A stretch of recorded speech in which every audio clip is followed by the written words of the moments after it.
Good evening, ladies and gentlemen out there in YouTube land. I am Deleted Scenes, human being, American, and YouTube Ronin. And I would like to welcome you to tonight's episode of Live from Sparkwood in 21. This series chronicles the 1990s cult classic television series, Twin Peaks. Its sequel series from 2017 entitled The Return, which aired on Showtime. And now the films of David Lynch. We have covered in a couple of cases, Twin Peaks: Fire Walk with Me, Eraserhead, The Elephant Man, Wild at Heart, Mulholland Drive, Lost Highway. We've covered the Twin Peaks fan film, Queen of Hearts. And tonight, we're going to go into something that's been kind of long awaited here on the show, and that's Inland Empire. And this is going to be, I think, a first watch for, Boomer and myself. David Lynch described this movie as a story of a woman in trouble. And that's why I picked that for the subtitle this evening. And the synopsis I have in front of me reads as follows. An actress navigating her unconscious as reality and fantasy uncomfortably intermingle. And I rather reckon there's going to be a little more to it than that. This is a movie that has been described in some circles as a horror film. But I'm going to trust that David Lynch came up with something a little more rounded than just being a straight up horror film. Joining me on this odyssey are the super fans, as I call them. The man who shanghaied me into this. The man who managed to break his own foot. Moron! Yeah, I'm hurting pretty badly today. How did you? Yes. I have yet to find out. I think Mark Malnikoff has come up with the greatest theory. He's like, somewhere in the galaxy there is a Romulan with a Troy-sized divot in his ass. That's the only possible explanation. I have absolutely no idea. I am as shocked as anyone else. The most when I originally started having pain in this foot, I thought it was just because of the way I sit all day.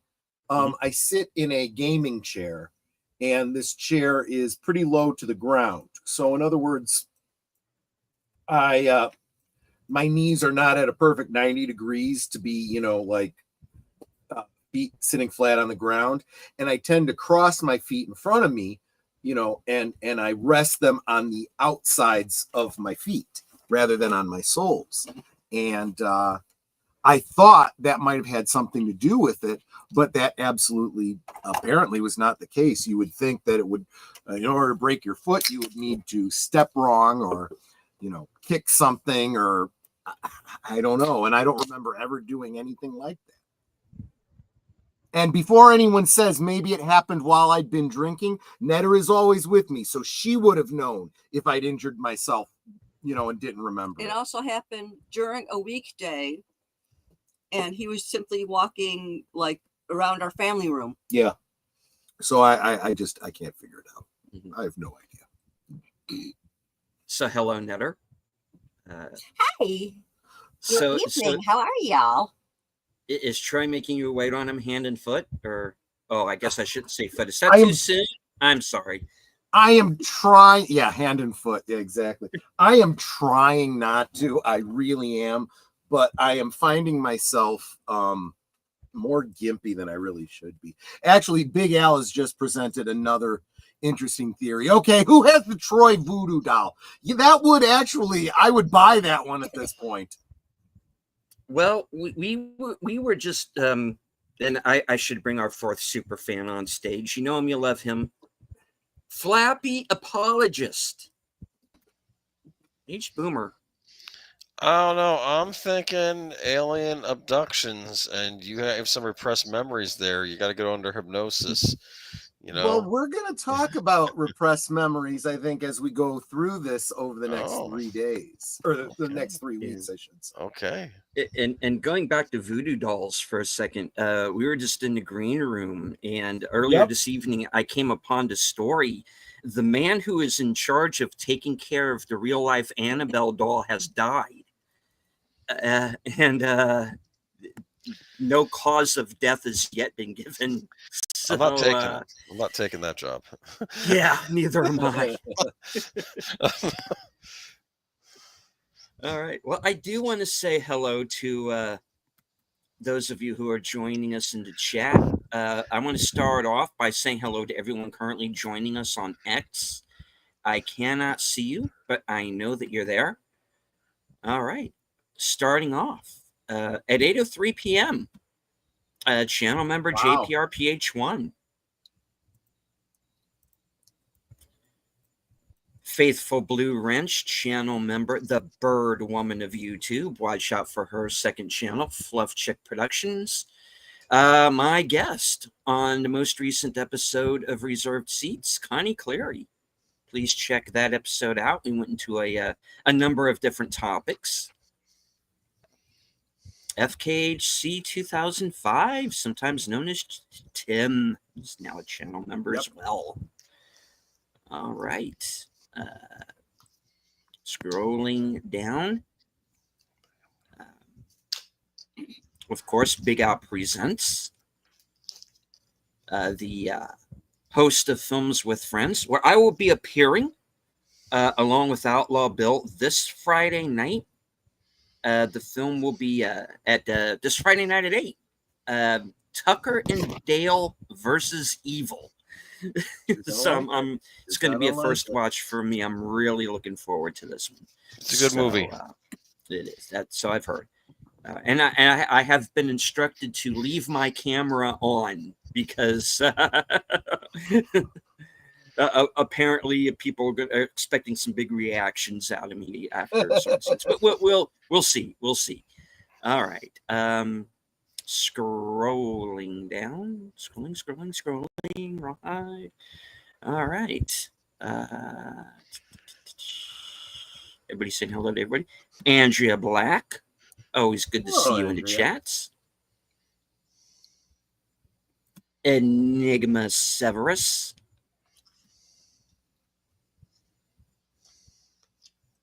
Gorilla's Random Thoughts. Blah. So what exactly is Sparkwood? Are we lighting sparklers under a tree? No, it's an intersection in Twin Peaks. Sparkwood and 21. Sparkwood Road in Highway 21. So that's where there is a traffic light there, and that is where James last saw Laura Palmer alive. Troy broke it on purpose for more liquor. Ingenious. Oh, yes. Hello to Real Wade Nation Gaming Clips, who I keep missing. I need to get on your channel sometime, man. I know we've been kind of we have not been able to get our schedules to mesh, but I'm definitely looking forward to coming on sometime very soon. All right. Let's see. Voodoo Don. He fell on a step watching Superman. Yeah, there you go. Condolences to. I was looking up. That's what happened. Well, you see. Grella says, if you want to, let's not go that far. If that becomes an option, I don't know, man. I really don't. Geek Flag with a Nate Nose. Good to see you, sir. So never did it. She broke Troy's foot. Troy, blink twice if you need help. You know, I can't say yay or nay. I honestly do not remember. That's as plausible as anything else. Okay, I confess, I beat him. Well, okay, then there you go. Oh, she must do it very well because she does it without my awareness of it. Here, have another drink, and then she beats the crap out of me, I guess. I can get you some more of that cognac. Not tonight, but that was nice last night. I saw a new name go by. I don't know if you said hello to writer Albert Lanier, who was a guest on Thursday Things last Thursday. Hello, Albert. Good to see you. And Albert, this is deleted scenes. Deleted. This is Albert. Yes, you guys should talk. Do you have Prince Albert in a can? No, I let him out. Okay. And, Albert, Deleted is going to be my guest on Thursday Things this week, so you can, if you want And to we join us for that, you seem to- can see him in action. Well, we seem to have lost him temporarily, so let me bring this up. It makes you feel any better. You said you put your foot up Romulan's ass, but LDG's foot has been up my ass for 3 years, ever since he fell asleep on his own stream and put the Indian drum meme on loop. Okay, fair enough. But I did want to say hi to at least a new face for me, and that is Deleted with a beard. No, that's not the new face. The new face to me is Tune the News. I have seen Tune the News, great. in our chats sporadically. It says, so- hey, y'all, good to see you. It is good to see you as well. And I am pleased to see that there is a Groucho Marx emoji that exists. That will have to make the rounds more often when I comment on people's chats. Right on. I do want to, number one, very quickly apologize. I do have a statement from StreamYard about the previous incident. Ram it, you clown. What? Yeah, I I'm don't sorry. know how much it's. I don't know how much StreamYard. That How much was it's actually my dangerous. fault that time. that was my fault completely. That was not StreamYard that time, folks. That was on me. That is fair. All right. So I was unaware coming into tonight that both Aged Boomer and Deleted Scenes, you were complete. You had not seen. Neither of you had seen this movie. I haven't seen it either. I think you have seen it, but I'm sure it didn't stick with you. You saw You're it. telling me I blocked out because it was that horrific? No, I think there's a lot there that doesn't make a lot of sense. So you may not have had a lot to hold on to with that one. Geek Like when Nate said, a member for 8 months, says on Deleted's channel, says, I need a stream tonight. Today was hell. Oh, I'm so sorry to hear that, sweetie. Long distance hugs for you. Well, I can encourage you, at least in regards to this film. I think that these reviewers and commenters that don't understand David Lynch consider everything he does to be horror or horror adjacent. And I would honestly say that if David Lynch considers Eraserhead to be one of his most spiritual films, I'd like to know what he would say about this one, because this is an extremely, extremely spiritual film, at least from David Lynch's perspective. 13 months. That's 13 a baker's dozen. Thank you so much. So here's the thing. We have a Groucho emoji. What's the most ridiculous? That's the most ridiculous thing I've ever heard. Yeah, exactly. Hello to you, Sarn G. What's the line? And if you take cranberries and stew them like applesauce, they taste much more like rhubarb than prunes do. And anyway, you tell me what you know. So I now I feel the need to front load this a little bit.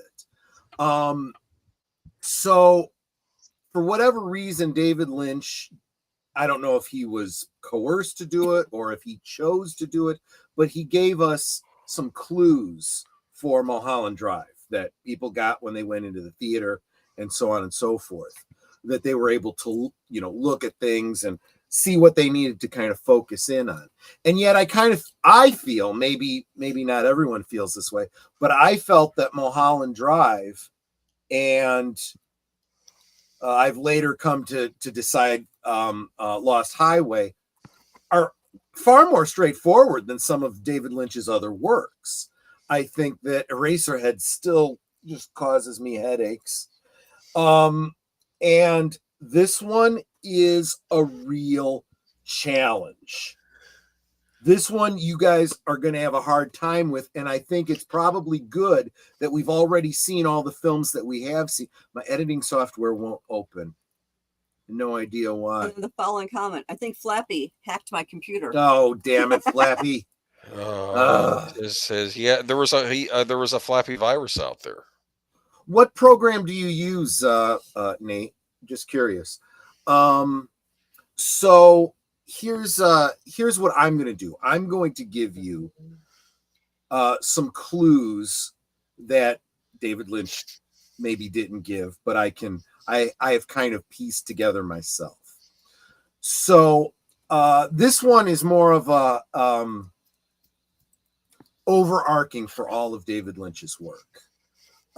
In Chris Rodley's book, Lynch on Lynch from 2005, Chris Rodley says the movie, Mulholland Drive specifically, is full of obvious clues, but there are many other things that are important visual and audio indicators that are not so obvious. So at times it does seem as if you're delighting in teasing and mystifying the viewer.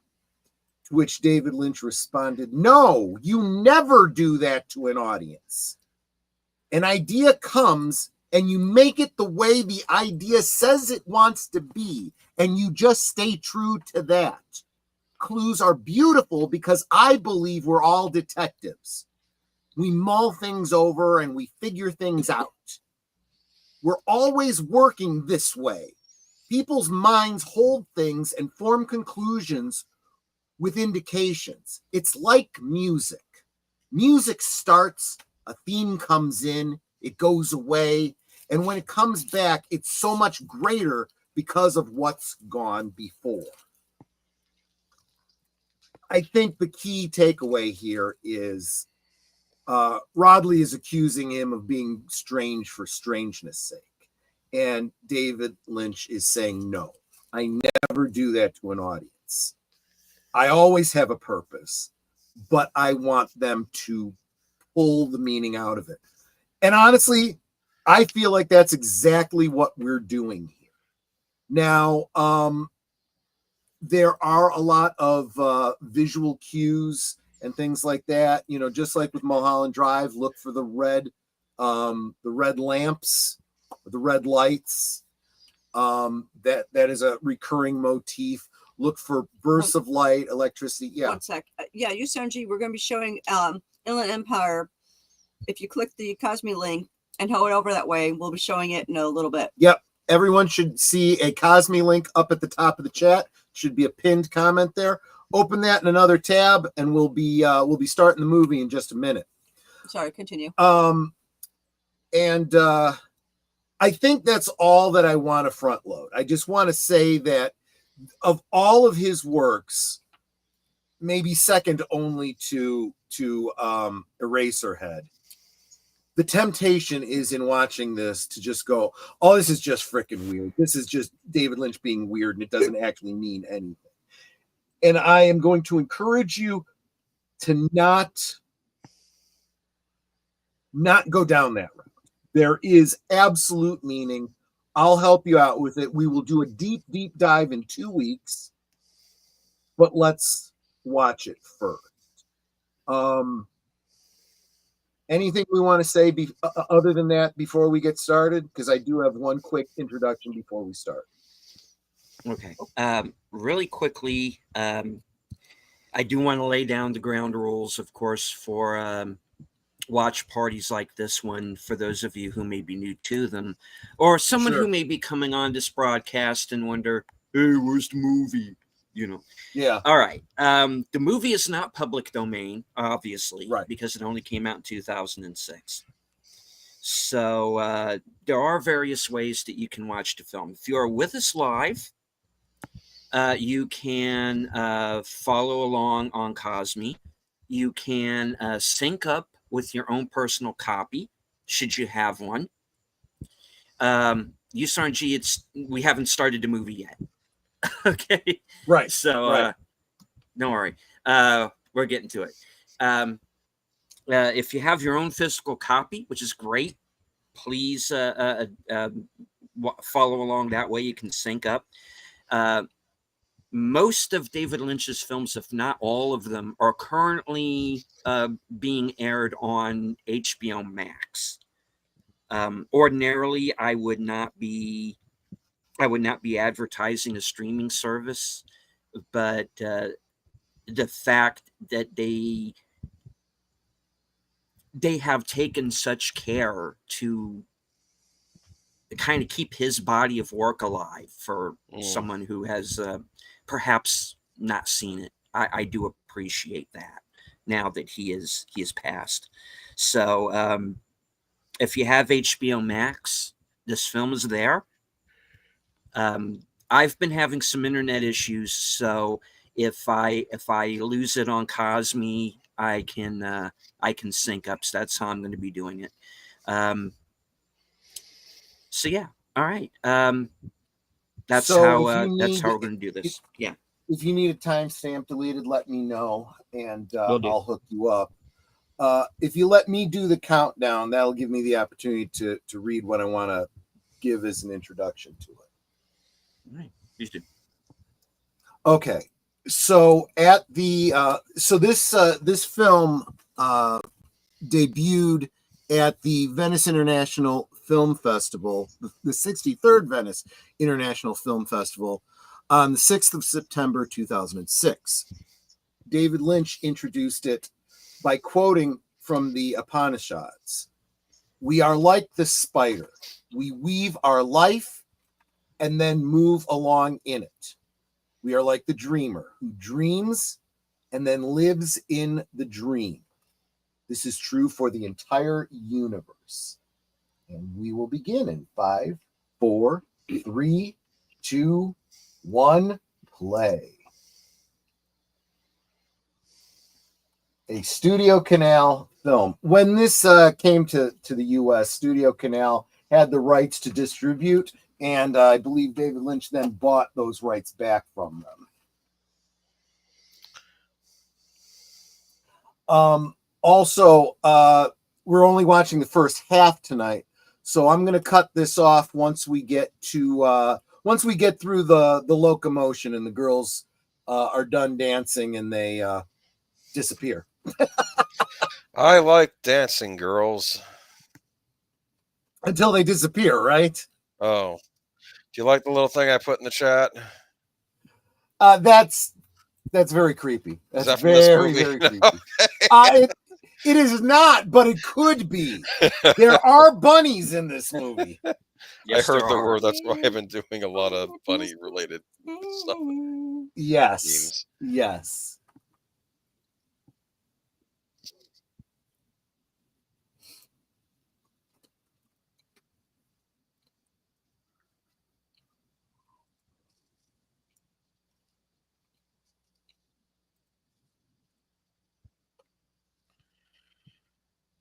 That's a record player. Yes, it is. I'm going to try not to editorialize too much.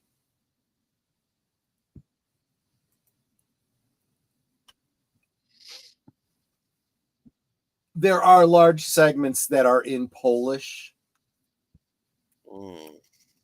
The only thing I know in Polish is food. They're the ones who make the stuffed peppers. Polish. I don't know. My grandmother used to make stuffed peppers, but It think was that's a, very much an Italian thing. I think it's also a thing in Polish food too. I think. I'm sure. I suppose it depends on how you make them, whether they're Polish, Italian, or whatever. Ooh, You know, what's the ingredients inside?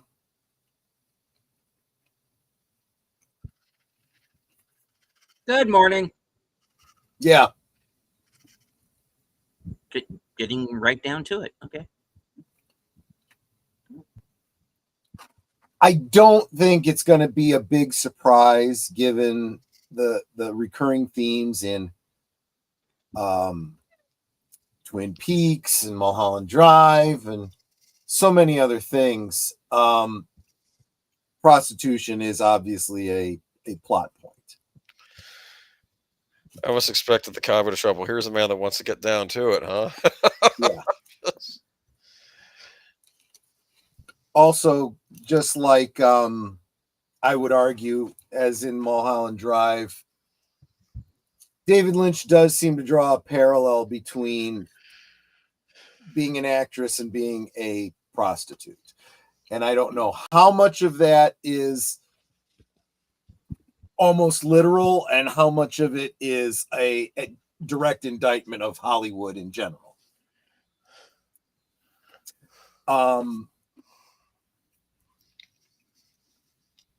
Whoa. Dirty rabbits. Whereas Mulholland Drive and arguably Lost Highway can be thought of as taking place in the same narrative universe as Twin Peaks, I feel that Inland Empire touches all of his narrative worlds. Okay. They all kind of cross over in Inland Empire. What the heck? The infamous rabbit sequence. Yes, this was originally a web series that kind of got repurposed here. I am not saying you should see the web series to try and get this. We should kind of take it as its own thing. I heard an audience. Is this a live studio audience that's watching this? You can think of it that way. You should.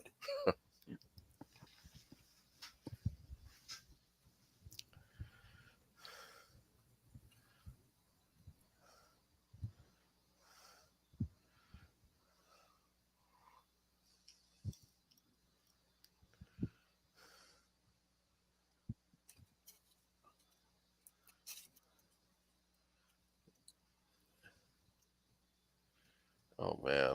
What time is it? Be funny. 10-2. I have a theory on that. You'll kind of get it as we go through it. Time is very non-linear in this movie.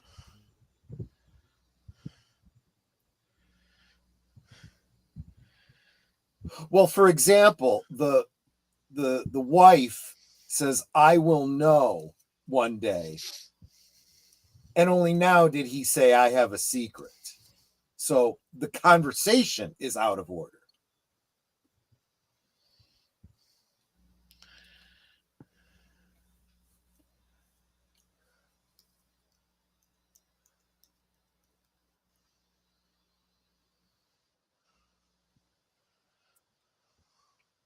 Well, she's wearing waterproof mascara.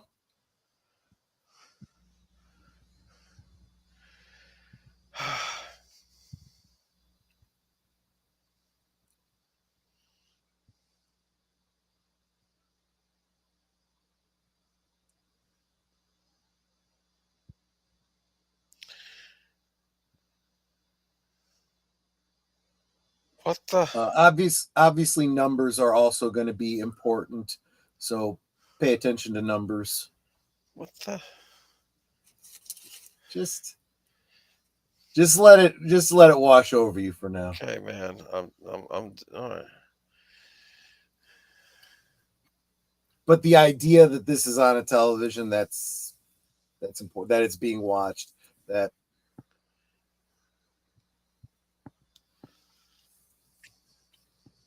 who is the dreamer? what is an actor, and what is their role. Almost look like the painting there. Mm-hmm. That was going to be my avatar at one point. I think that's a possible. Yeah, jeez. Whoa. Why do I have a feeling we're going to want to go back to the rabbits? I thought that was going to turn out to be Richard Dreyfuss for a second there. Oh, that Yes, would have been Sarnji, the crying lady, who is referred to as the lost girl, was watching the rabbits. That's right. Mhm.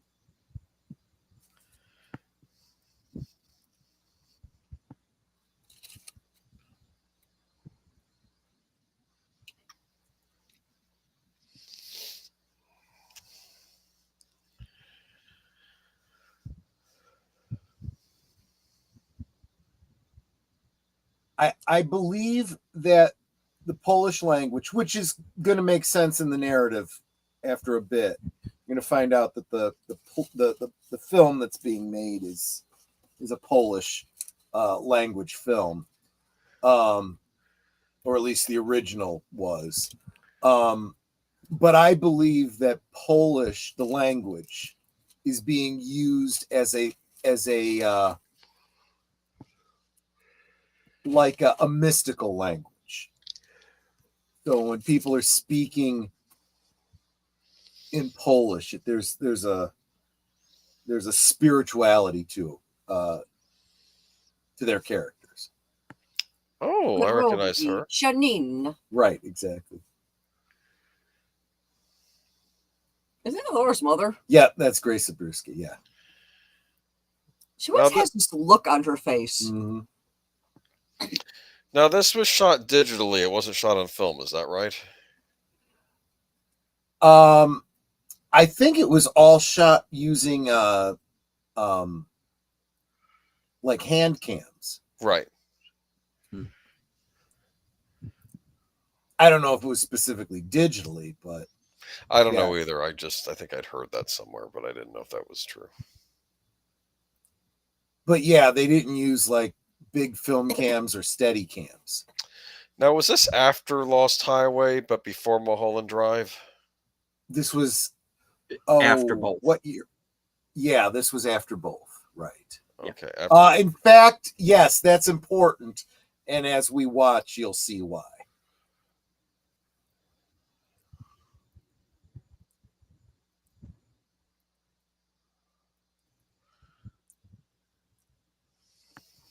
My understanding is also that he did not have a full script written out. He did this all scene by scene.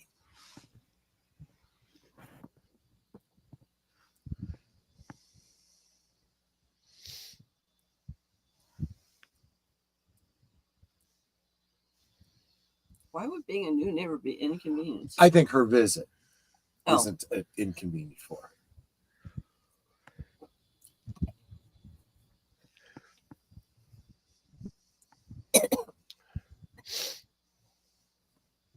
Yeah, it's up as low as it can go. Yeah. But this is a side effect of the way it's being filmed. They don't have boom mics or anything like that. You are supposed to feel like an observer. A fly on the wall. Yeah.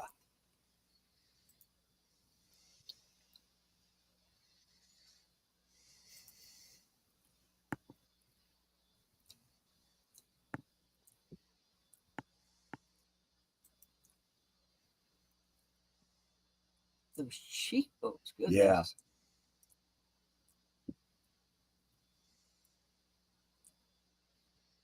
Hey, Lee. Welcome. Good to see you.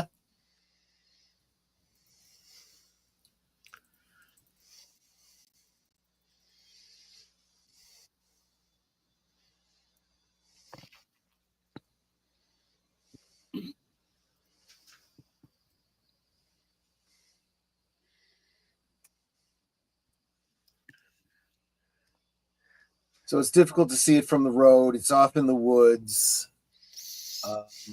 Usually, when Westerners talk about witches or pagans, pagan literally means of the woods.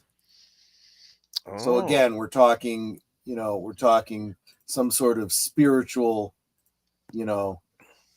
mystical, someone who's in contact with mysticism. And there's the coffee. No, no. Anya Pie? Taylor-Joy is the Blair Witch, and those crazy kids coming this winter. Right here. Oh, Right. fine. Yeah, no, there is no cherry pie. You're right. I don't know if you saw my liquid lunch from last week, Thursday, but I did get to see the gorge, and I did talk about it on Thursday. Oh. Yeah, that's a fun one. Speaking of Anya Taylor-Joy.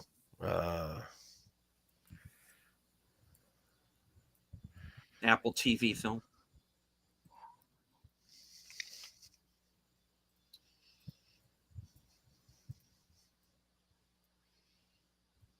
Yes, I'm playing this pink-haired gender studies professor. Yes, exactly.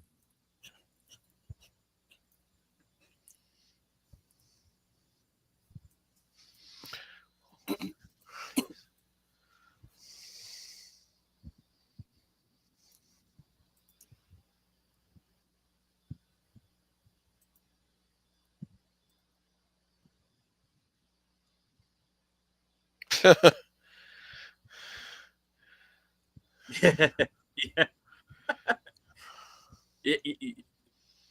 You think what I'm thinking, right, Boomer?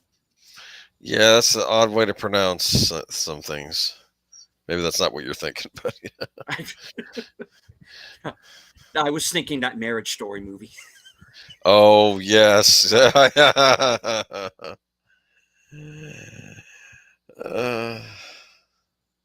He used Sony PD-150 digital cameras, Nate said. Thank you.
Okay. I was hoping I could save this until 2 weeks from now, but I should probably explain.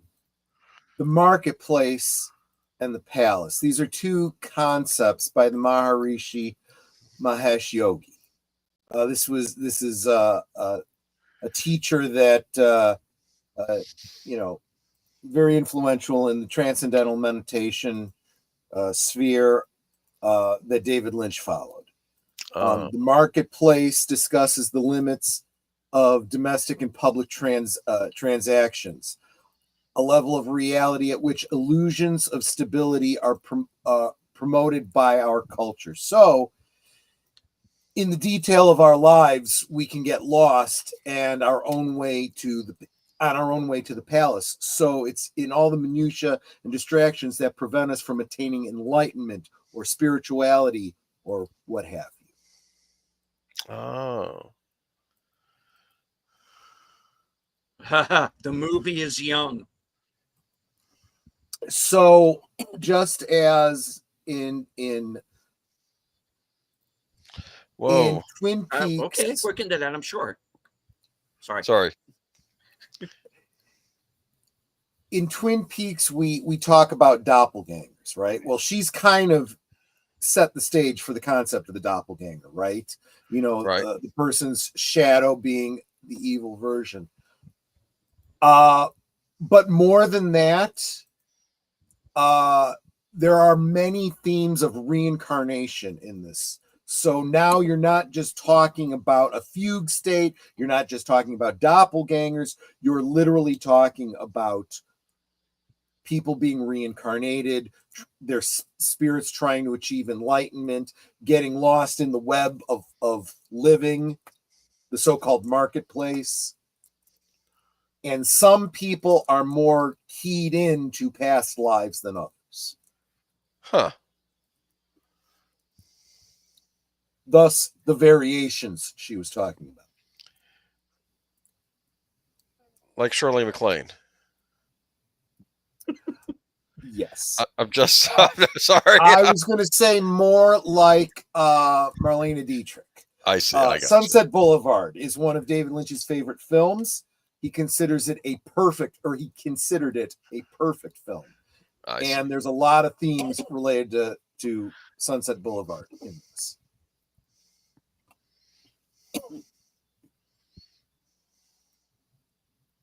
And right over there, Miss Dern, is the other half of my head. Yeah. I do think these camera angles are important. And here you've got another, this kind of seems to foreshadow for me the images of Cooper and Diane in The Return, seeing other versions of themselves. I know that actor. Yeah, it's Alfred Pennyworth. Well, at least from Birds of Prey. I see. Ian Abercrombie, I believe. Yeah. The heck? She got the role. Oh. Marsha. Just like Grace, the neighbor, said she would.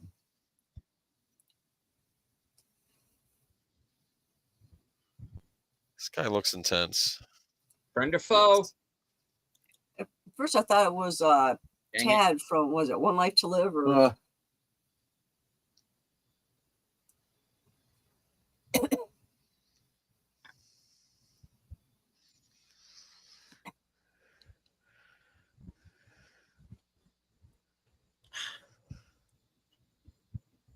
Jeremy Irons were saved. Yes. Maybe. I saw a movie where he played twins. And Dead Ringers. He was one of the twins was not as smart as the other one. So the more intelligent twin was a doctor. And I think he was trying to do something to make his twin better. It was a really bizarre film. And hail to Andy Masterson. Good to see you. Andy! Yes.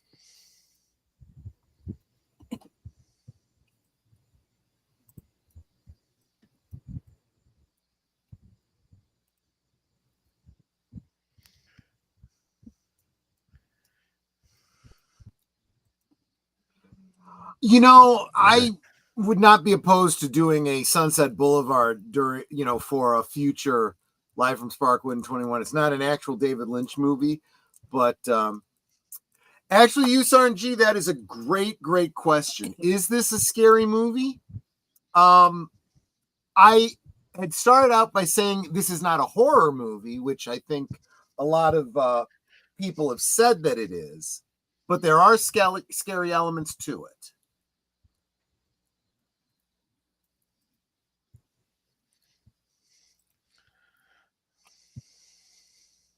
Yes, Mom.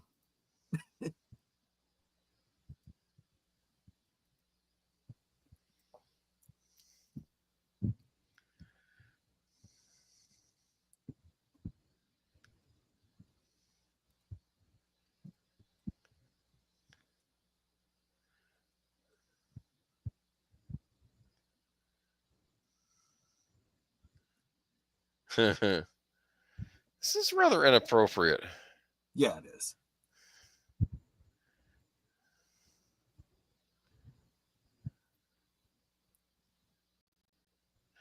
Ooh. Zing! So Nate says, no, don't fight anything. The Butler was in a very short-lived TV show in the 90s with the actor who played Malcolm from Enterprise, and they both were very gay, but Can't remember what the name of the show was. I don't know that one. That would have been Dominic Keating. Yeah.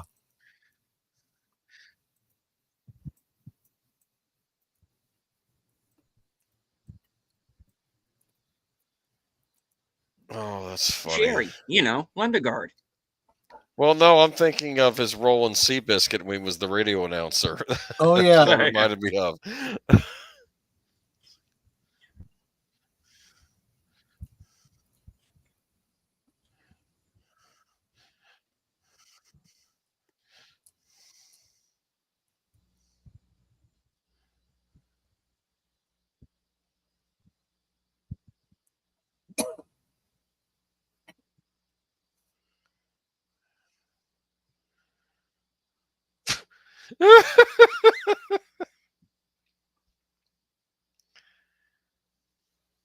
Yeah.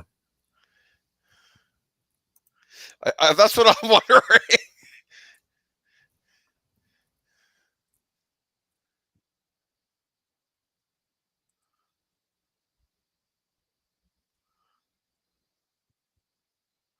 Oh, gosh.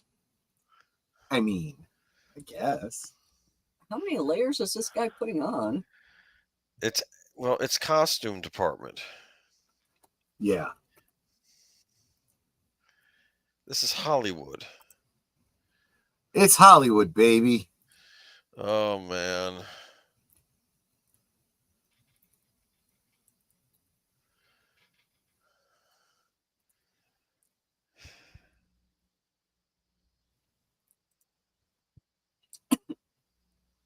And why are we giving interviews before the film is shot?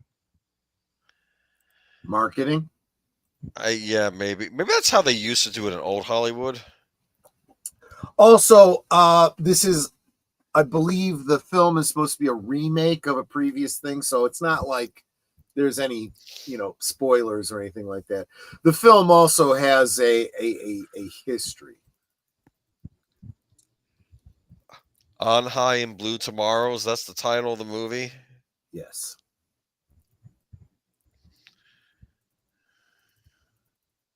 Makes me wonder if it loses something in translation.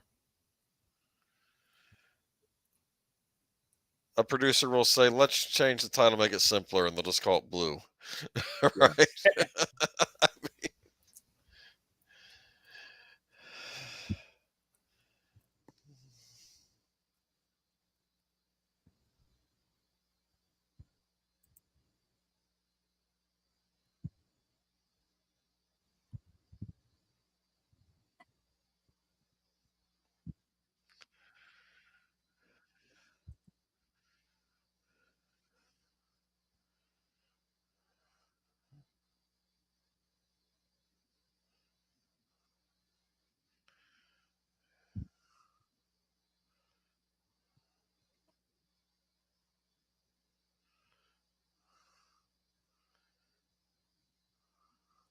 What?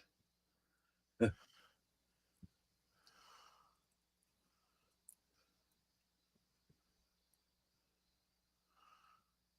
course, Henry Dean Stanton. Looks different here. Maybe younger than when we last saw him in The Return. It's not just that. He looks very, I don't know, more put together than he usually is in these movies. Yeah. Well, maybe I spoke too soon. But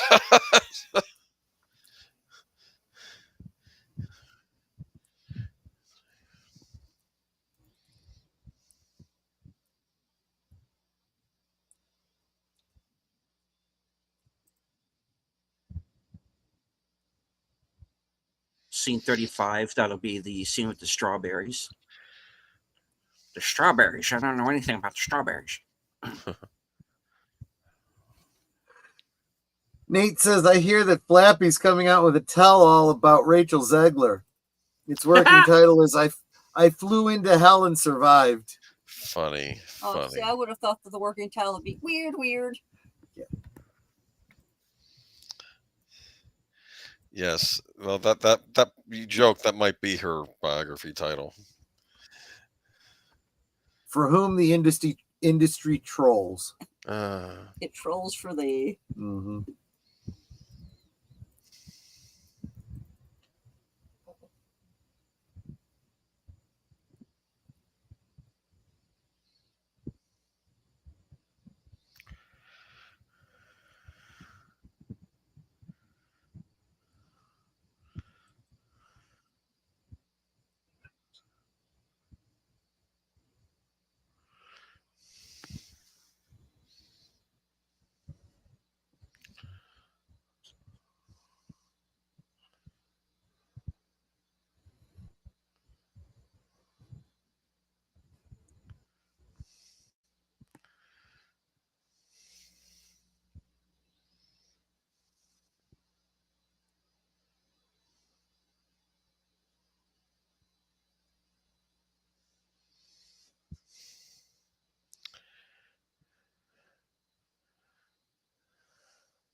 So there's going to be a lot of that, yeah.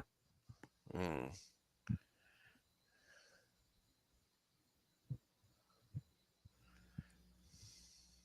You were not in About Last Night. Jeez.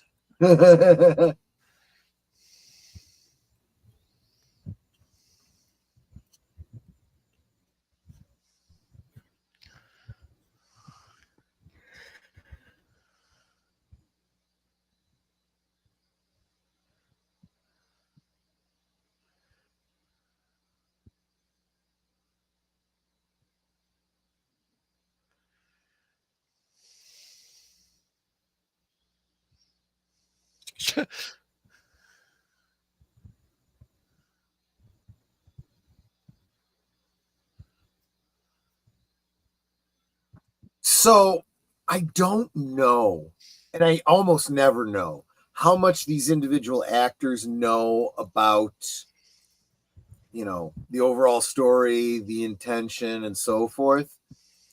But I'm gonna say that Laura Dern gives a good performance in this movie. Oh yeah. Like I said, in the moment, I don't know if she has full understanding of the meaning and what's going on, but she's directed well and she brings it. Mm-hmm. Well, somebody's in there.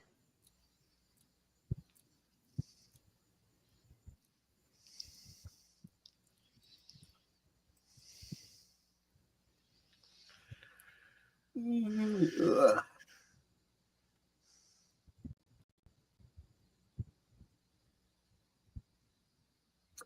And to the extent that there's anything, like I said, scary or horror elements in this movie, I think it's more existential horror than like literal horror. I don't think there's anything you gotta watch through the lattice of fingers or something like that. Hey, I've never watched a movie that way. I have. Well, that's you, dear. I remember when I was a kid watching Friday the 13th Part 3 in 3D in the movie theater. I took the 3D glasses off and watched the whole thing blurry. Well, that's what. It was probably still scary with the glasses off, wasn't it? Yeah, but less so. Okay.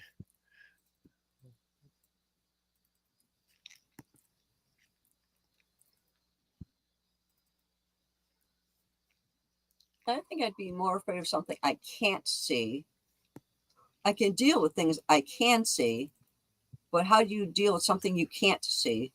Well, if it's on a screen, it doesn't matter.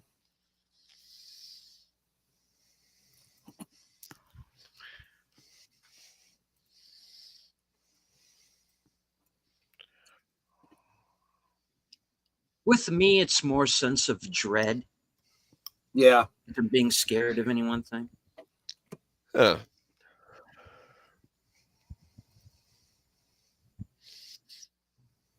I do think that is an element of this film. I do think it is meant to, at least initially, elicit a sense of dread until the main character kind of works through things.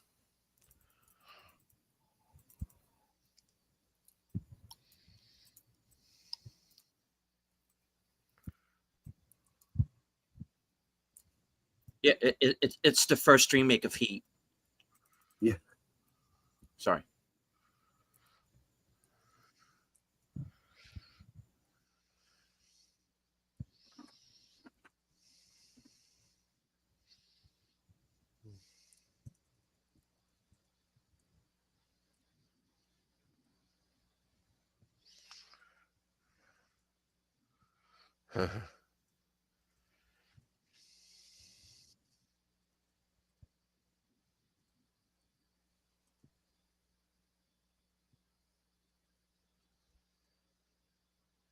Fooled ya. What happened? You'll find out. In a Paul Tremblay novel, not far away.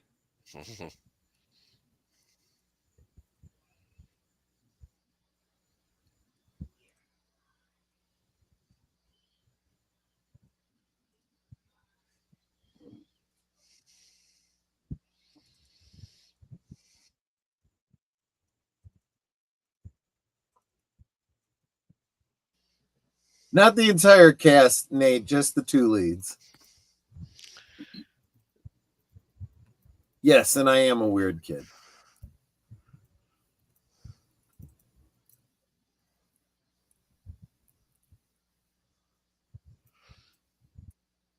Cursed.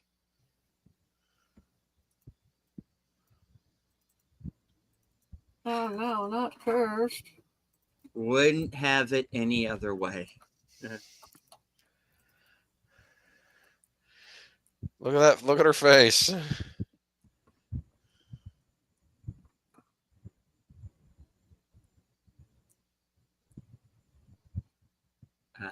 Yep. No. No. No. No. No.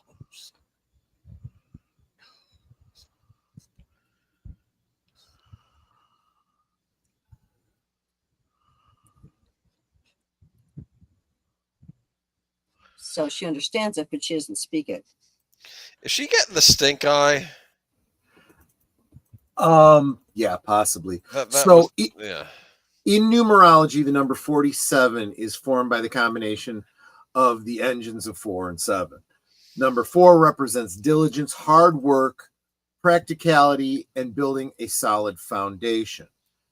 Number 7 signifies spiritual awakening, inner wisdom, and intuition. Therefore, 47 is often interpreted as a number that encourages hard work, perseverance, and a connection to one's inner wisdom to achieve enlightenment. Okay.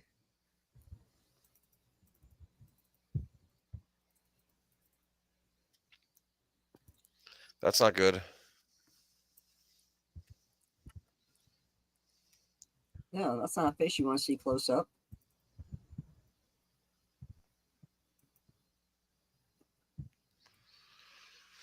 That's not Juliette Binoche, is it? I think so. Or is it Julia Ormond? Who is that? Julia Ormond. It's one of them. Okay, that's who that is. All right. Okay. Sometimes I get those two confused. Okay.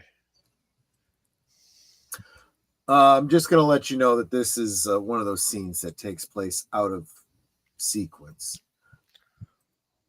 She says, I'm going to kill someone, but she actually already has killed someone.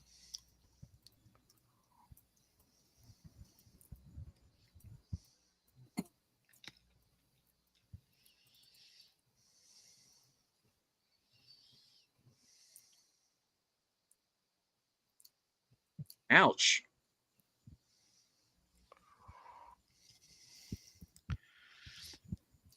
Dude, I'm not liking this.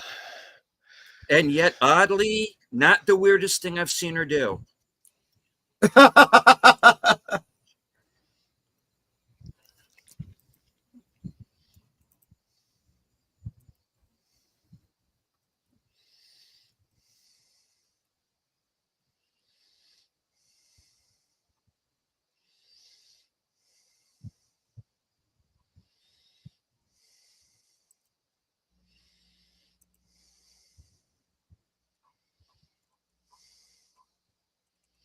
Uh-oh.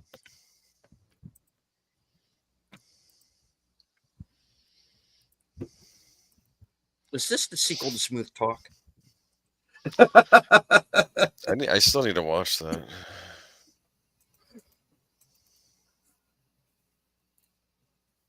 I actually feel like it's a sequel or side quill or whatever you want to call it to Twin Peaks, Wild at Heart,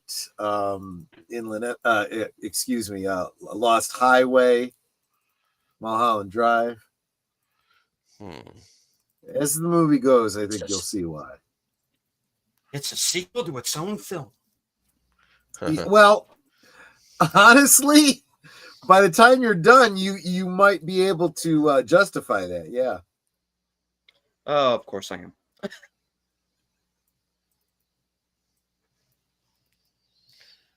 By the way, the female rabbit was voiced by Naomi Watts.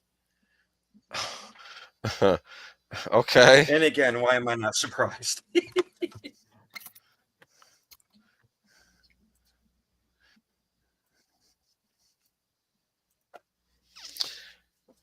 thought you were going to say Kathleen Turner for a second there when you said that. Okay.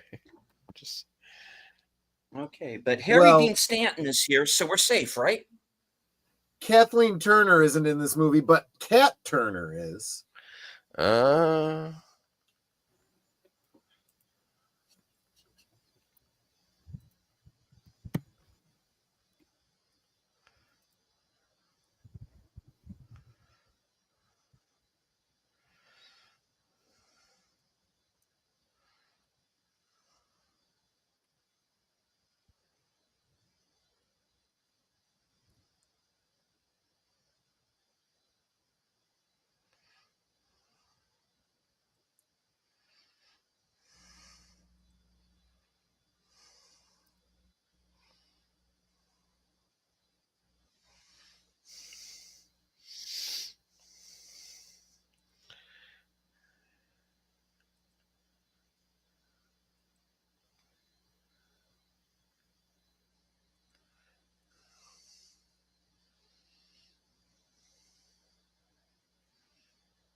Okay, I take back what I said. What's that? Oh, being safe, yeah. Yeah, probably not.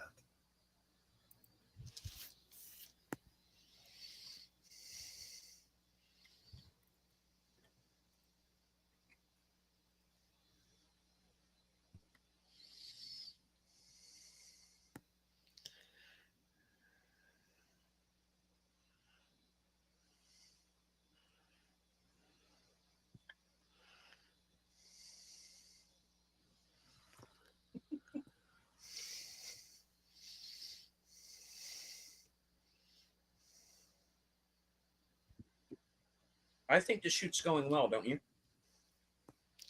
By the way, Laura Herring was also one of the voices of the off-screen female rabbit.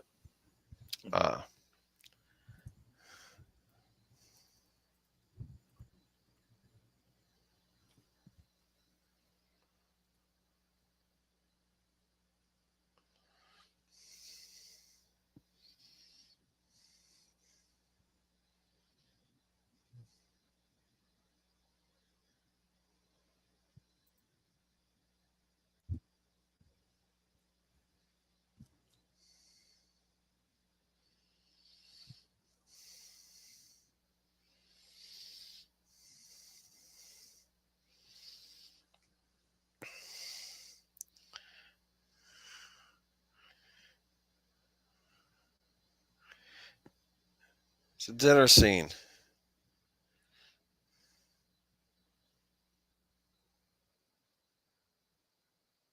Well, people got to eat, I guess.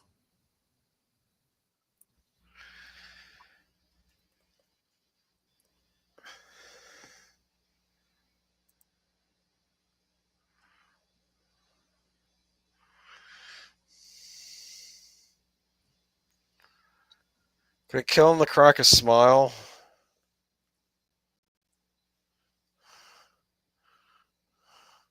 Look, pal, the part might. of Udo Kier has already been taken. Yeah, right.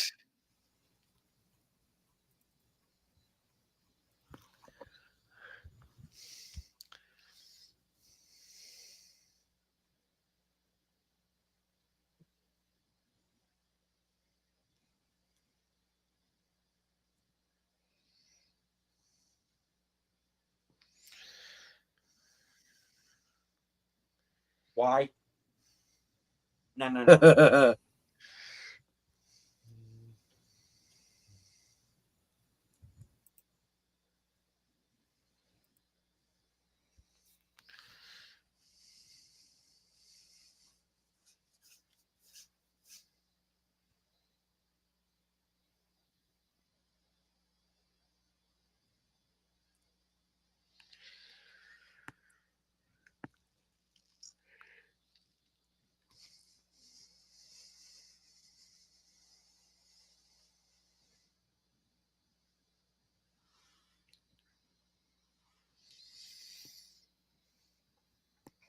Oh, so she's married to Polish Care delay over here. Oh.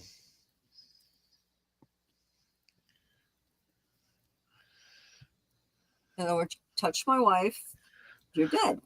Yeah.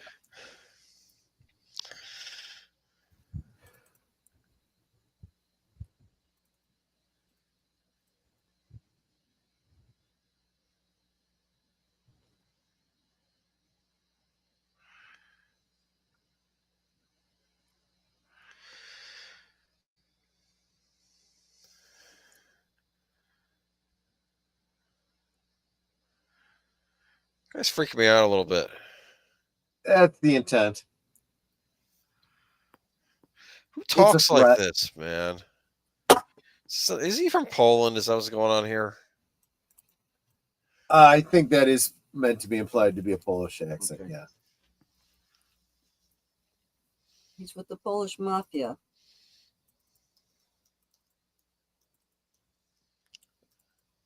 Discount rate fines over here.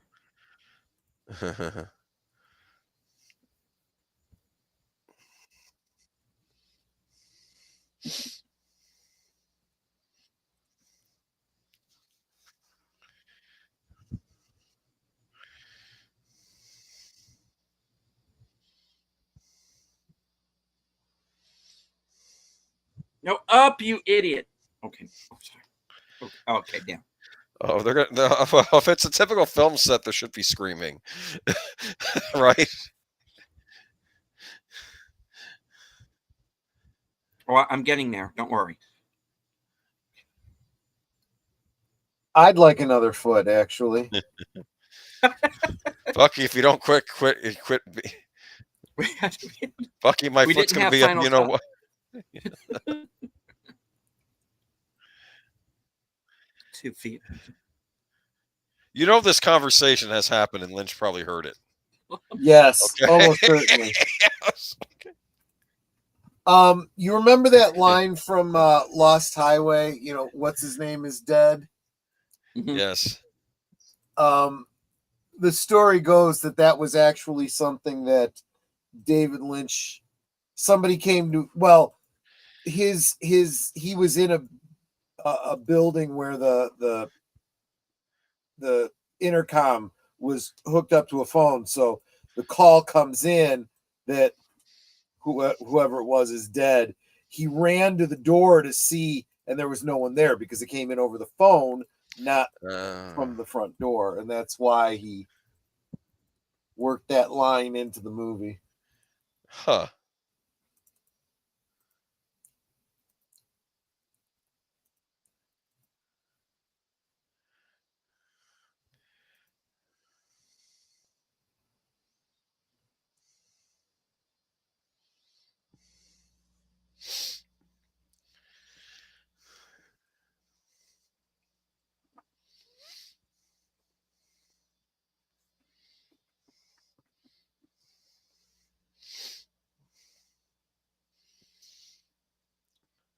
So I'm kind of curious. Are we kind of watching? Is this almost like trying to get the idea like watching dailies, maybe? Oh yeah, I suppose that's a way of looking at it. Yeah, Yeah. Because we're getting little scenes from the movie interspersed with the. Let's see, actually. right.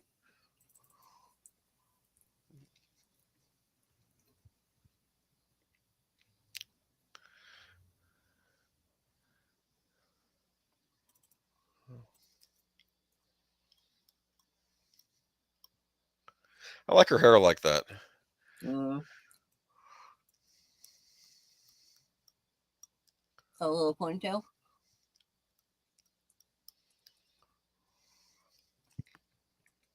I did forget to say hello to Curtis Selby earlier. Thank you for joining us. Hey, Curtis. We are about 48 minutes into Inland Empire.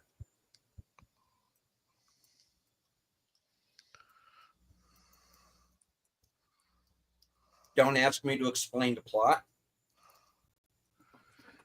Well, Yeah, we'll do a deep dive into it in 2 weeks. Until then, you have to be confused.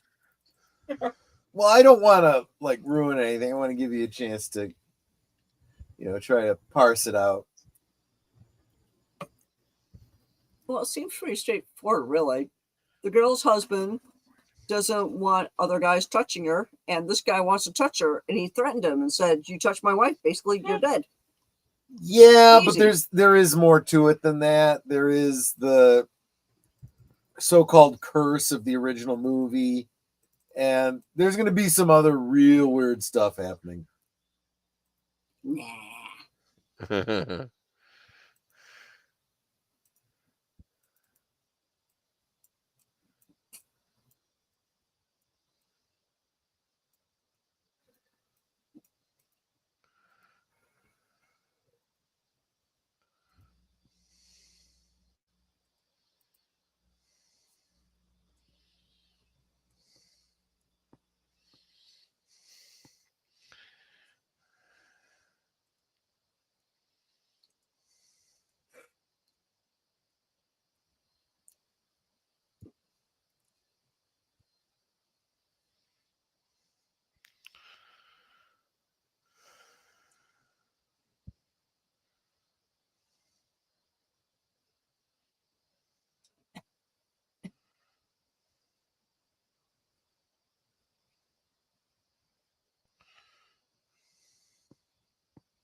Didn't anyone read the script?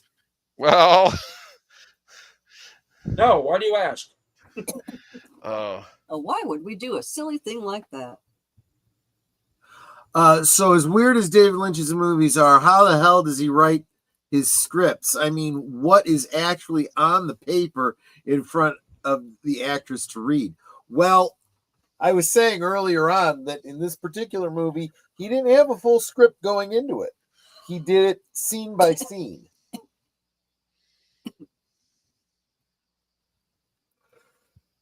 So I have a feeling a deep dive into this movie will require a lot of whiskey. maybe. Is that a coffee? You got her a coffee? I'm considering it.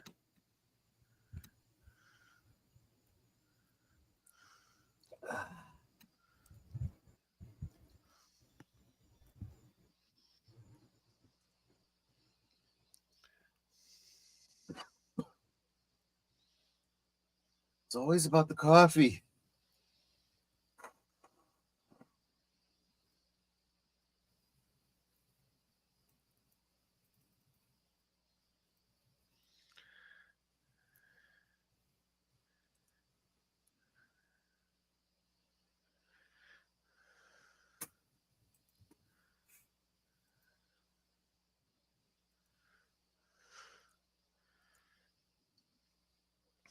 As a matter of I was fact, half I was just thinking KFC, but oh, geez.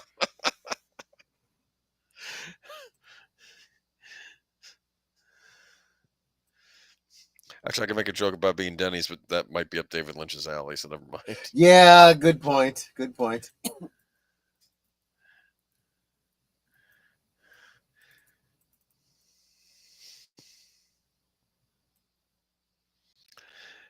Is the line between movie and real life now getting blurred a little bit? I'm getting that idea. There will be, yes, some blurring of reality with the movie.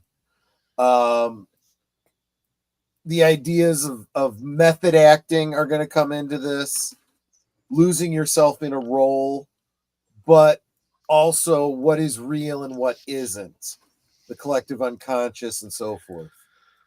Yeah, really, really trippy existential type stuff. I'll try to unweave it for you after the movie.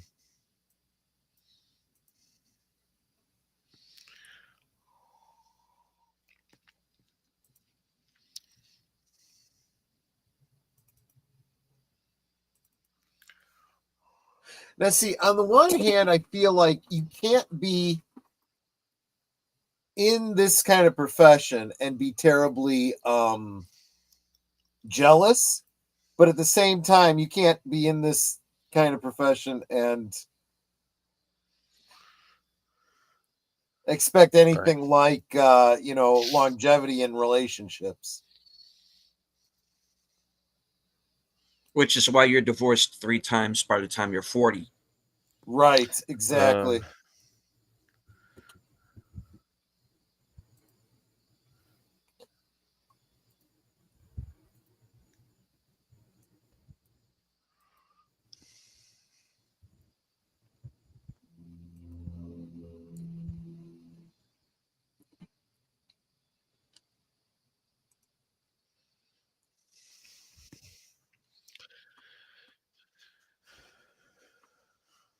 She sounds like an obscene phone call. Yes.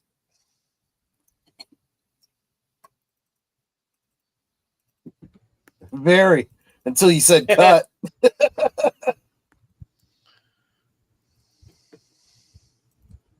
Candles.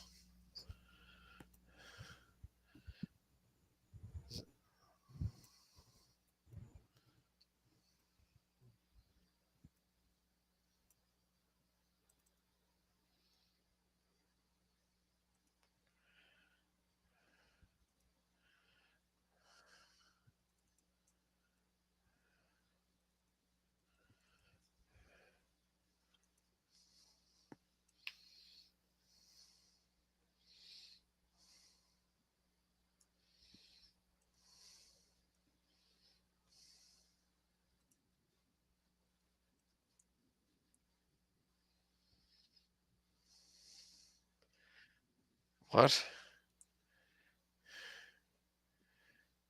We may have to kill the Polish guy.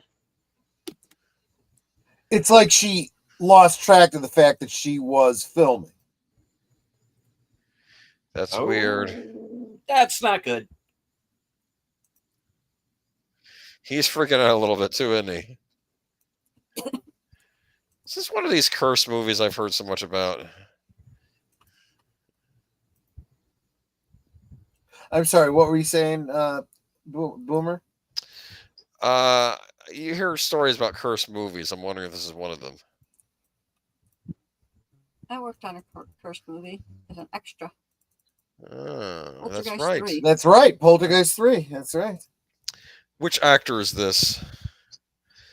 I'm getting a James Mason vibe, but I know James Mason wouldn't have been alive by this time. I'm not sure. I mean, the one is Justin Theroux, but Well, yeah. that's not who you mean.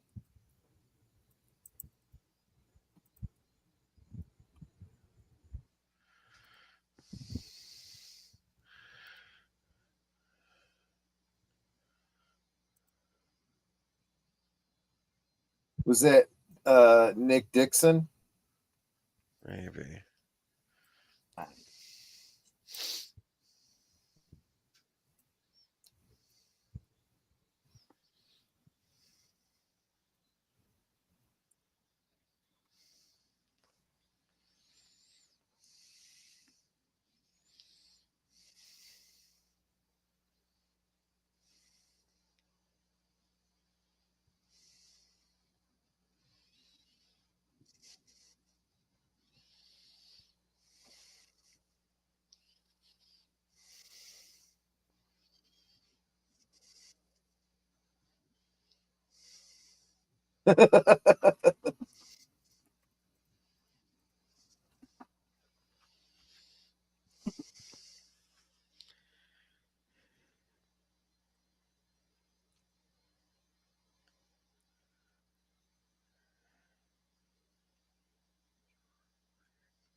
Whoa. Dude.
think she's becoming possessed by the movie?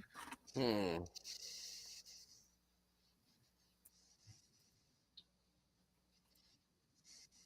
Ooh.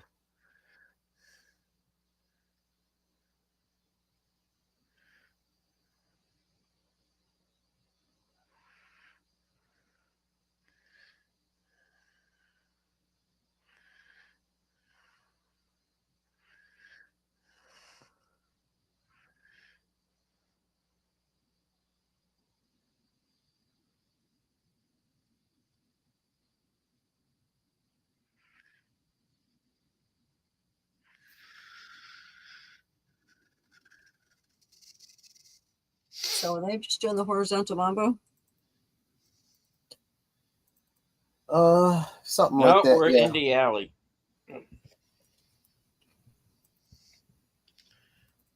I see a dumpster. Weird things hide behind dumpsters.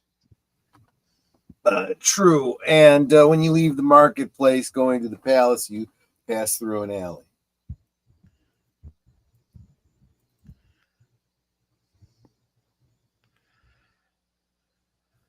Remember the And name Exxon of N. the yep, Longest longest radio running show in radio history. play in history. Exactly.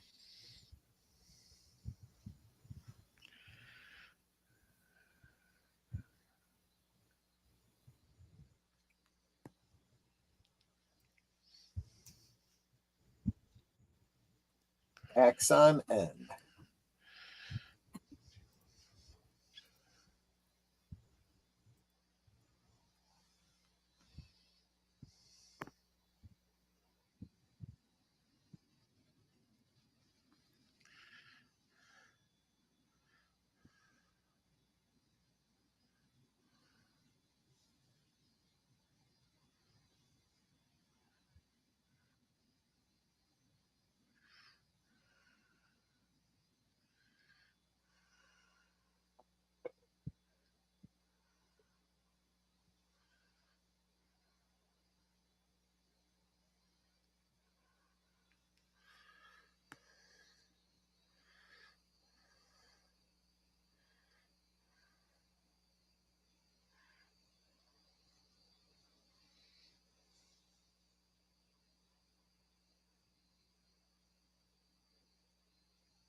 We have a very serious problem.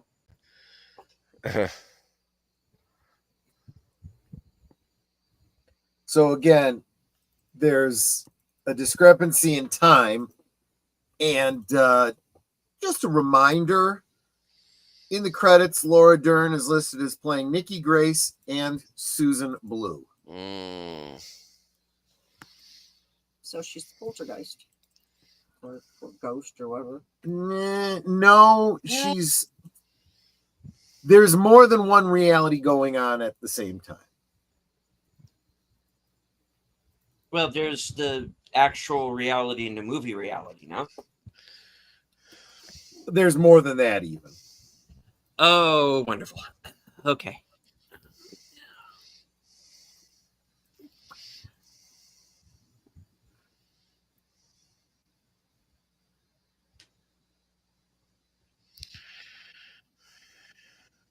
And just because it's a movie doesn't mean it's real, or mean it's not real, I should say.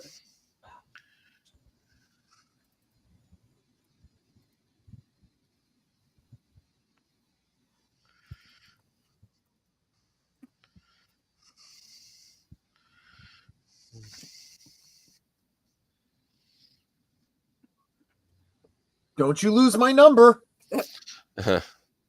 That's Ricky. Oh, sorry. No, Billy. From what do you call it? Phil Collins. Oh, I thought it was Ricky. Don't lose That's a my different song number. altogether. Yeah. Because you're not anywhere that I can't find you.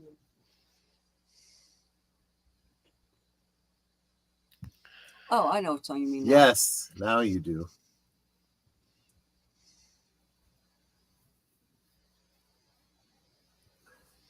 Dude.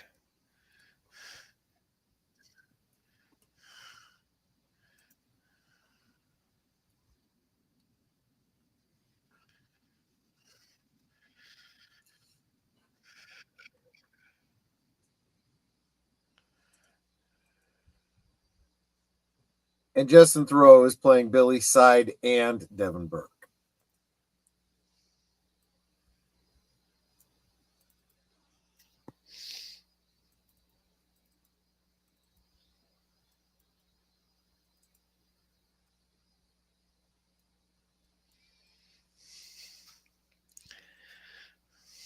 What the hell's going on? That's what I'm wondering.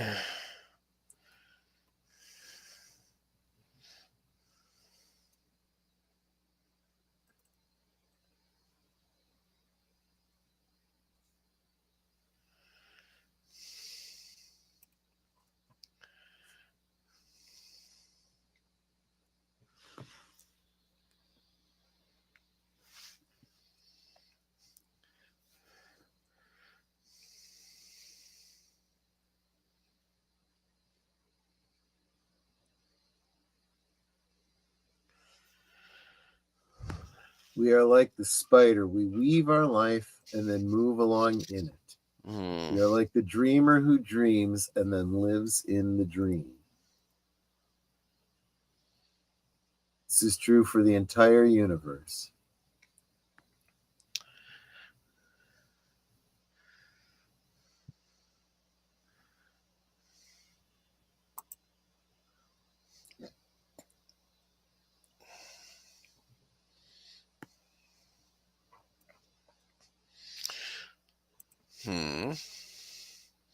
It's an odd couch or whatever that is in the background. I think it's the divan, isn't it? Oh, okay. Well, that makes more sense. Or settee. Yeah.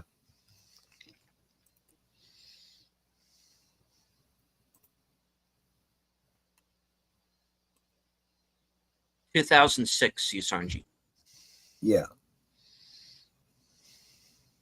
This was another one where they were planning to do a longer series with her and Justin Theroux, and they had gotten some stuff filmed and then scrapped it and went with this, using some of the footage.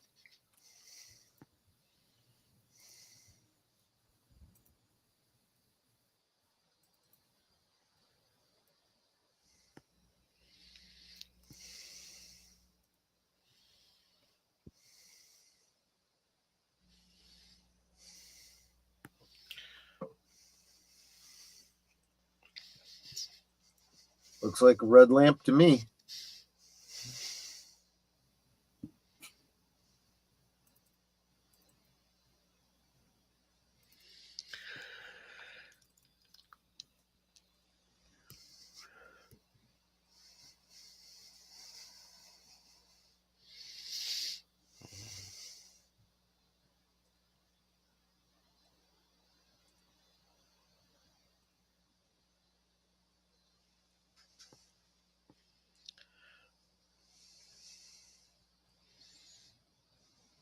Okay, Lamp. There is kind of a.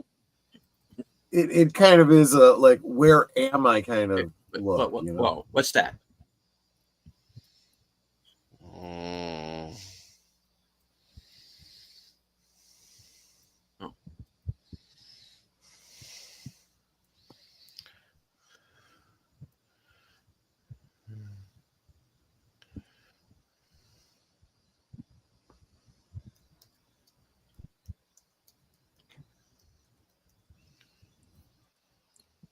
Well, when you got a yellow light behind a red lampshade, it's going to look orange, yes. But that's definitely, there you go. That's about as red as you can get.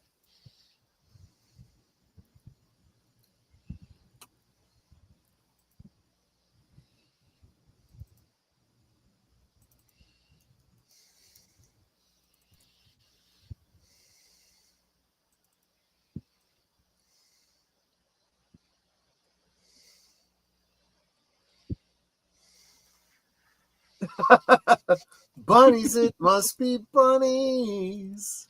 Yeah.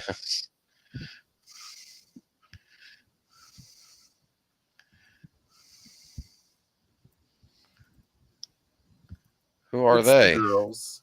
It's the girls. Here we go.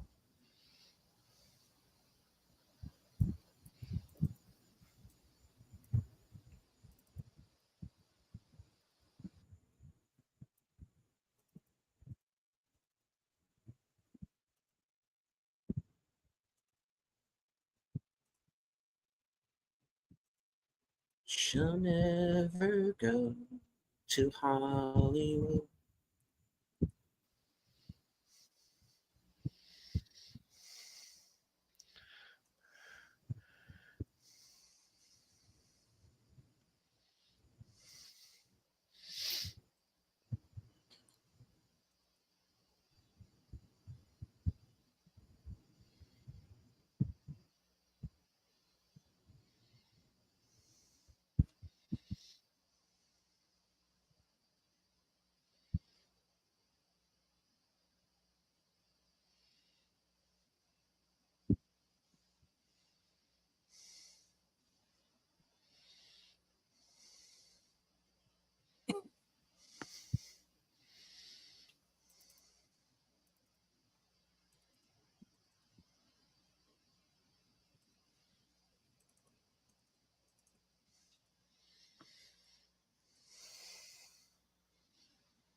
You were not in the bedroom. That was Sissy Spacek.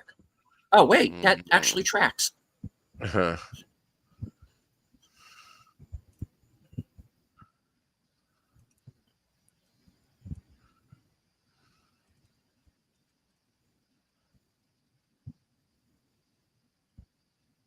know who's singing? Lynch? Yep.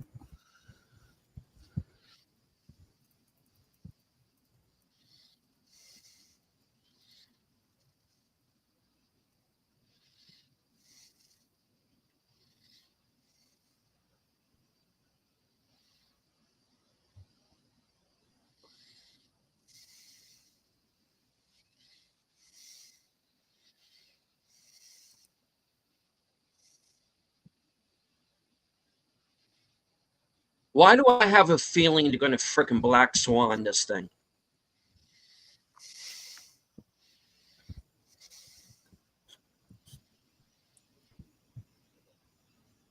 Been a while since I've seen Black Swan. That's the one with Natalie Kunis, right? Yes. Yeah, something like that. You and I are one. No. Okay.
Hello. You just have to look at it from a different angle. Yes, from a certain point of view.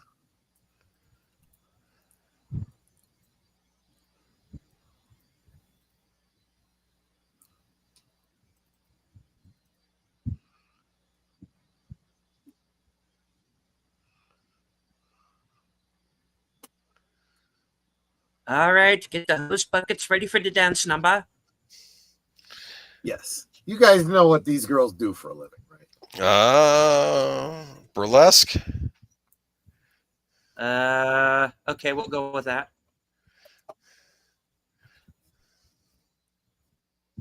And now the ladies from Cell Block, whatever, are going to be doing the Cell Block The Tango, tango.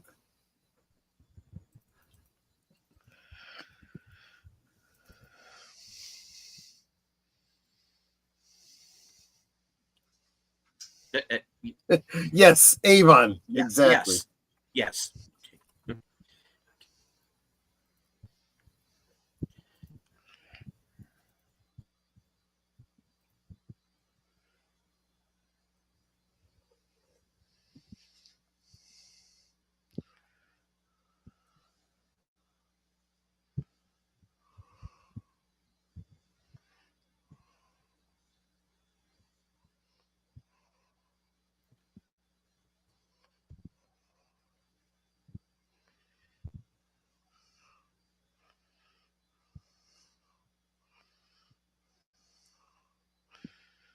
At least she doesn't have a cigarette in her mouth, right? Mhm. And curlers in her hair, right?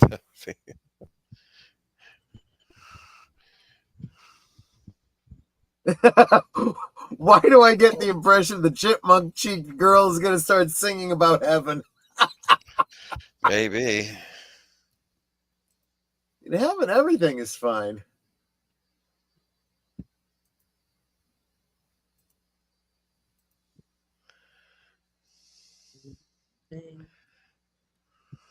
I've got mine.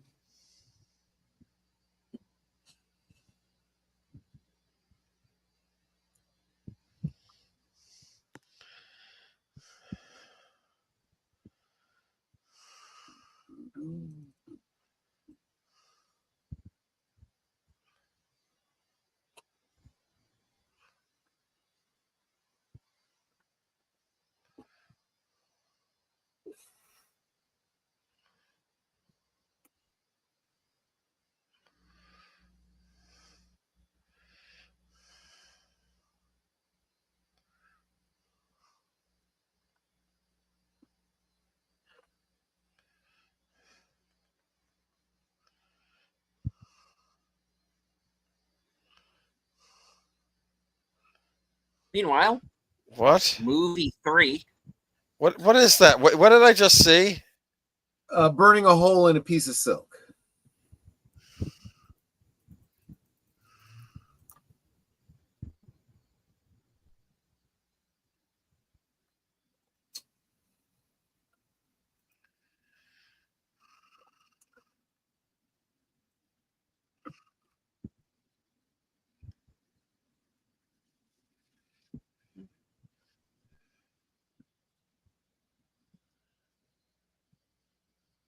Nice one, Curtis.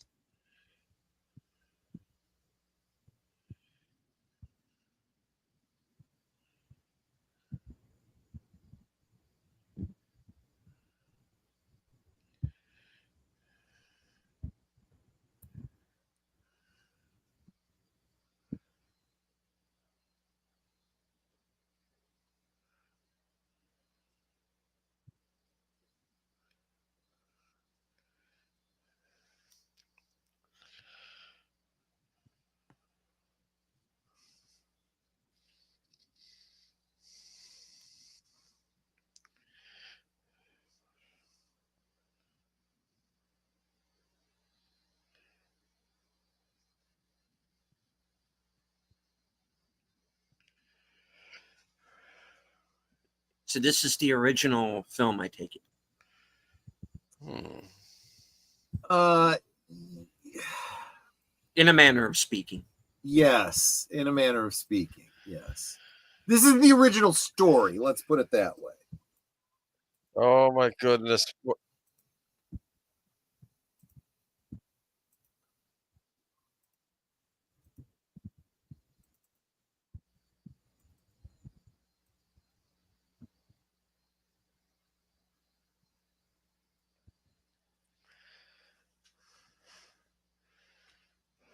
Okay, guys, I am taking bets now. Those of you in the chat, is Kingsley going to finish the movie? I am going with no. Well, This could be freaking Reservoir Dogs before it's over. Could be Don Quixote.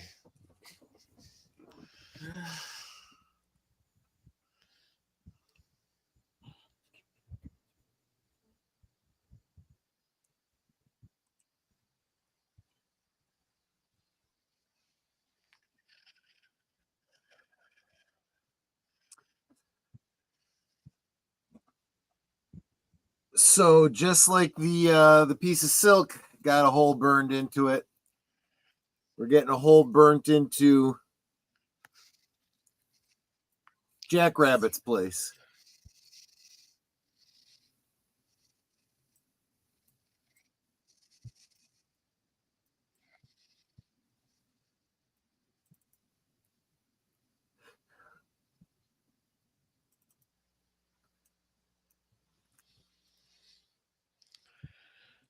Electricity. What the heck? Yes. Exactly.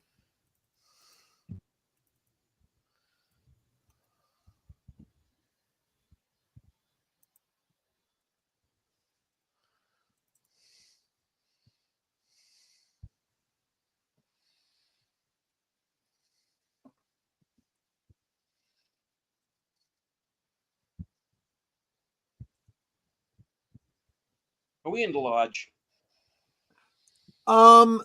This is the place in between. You can think of this as the Red Room. She's in between worlds.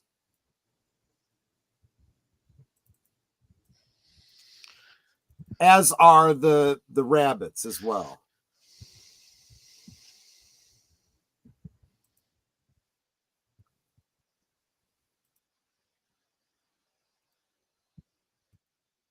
Hashtag free to rabbits. Right.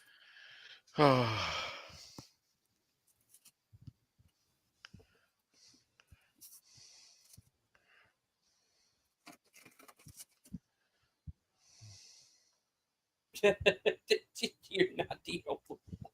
Yeah, exactly. That's big.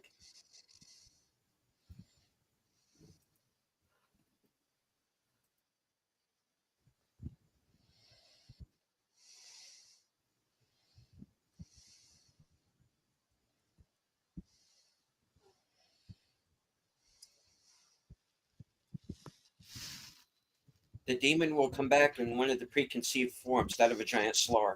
Oh, wait. Yes.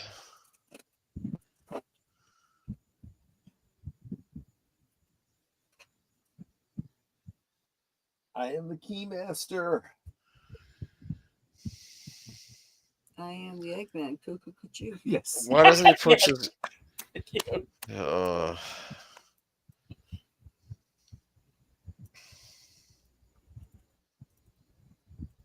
It wasn't me.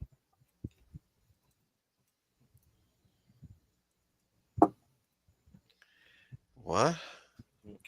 His name was, it doesn't matter what his name was.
She didn't just fake it.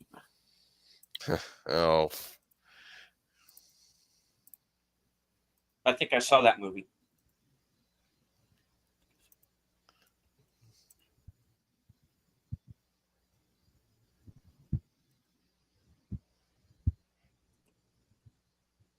Flamethrower works too. Yeah. Wood chipper. Mm-hmm.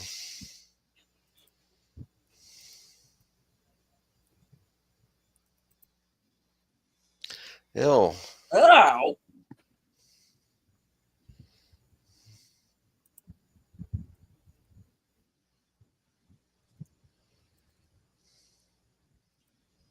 I was hoping someone would get that, Nate. Thank you.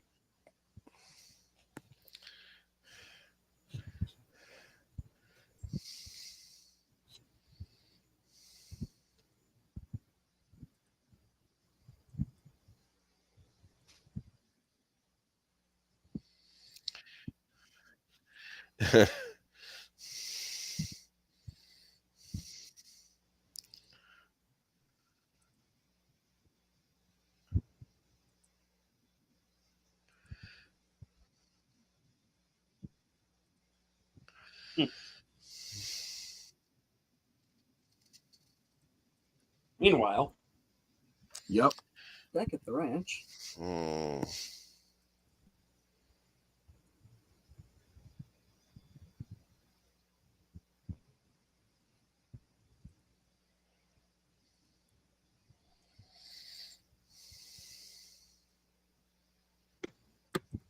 damn it, my cigarettes have begun smoking themselves. Yeah. And they're too expensive for that.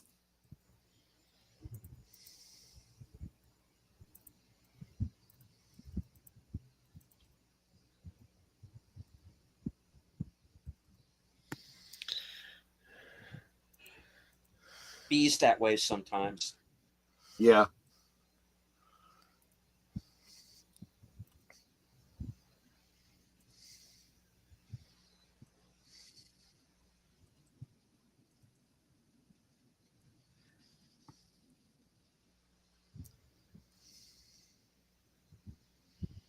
Notice the train whistles? Oh, so this is a Secret Havoc prequel?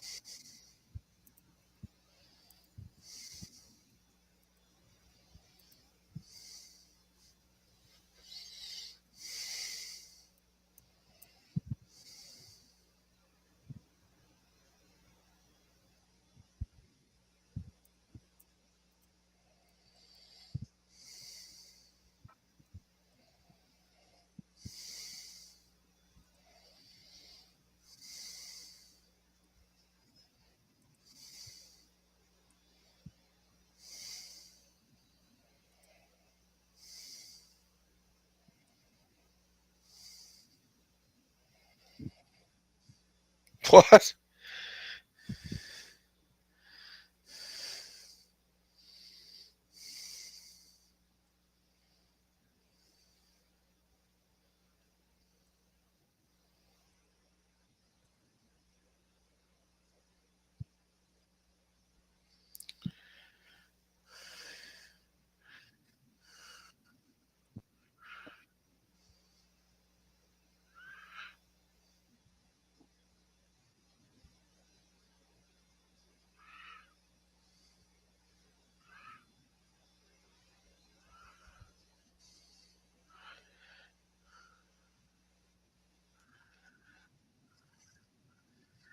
Whoa.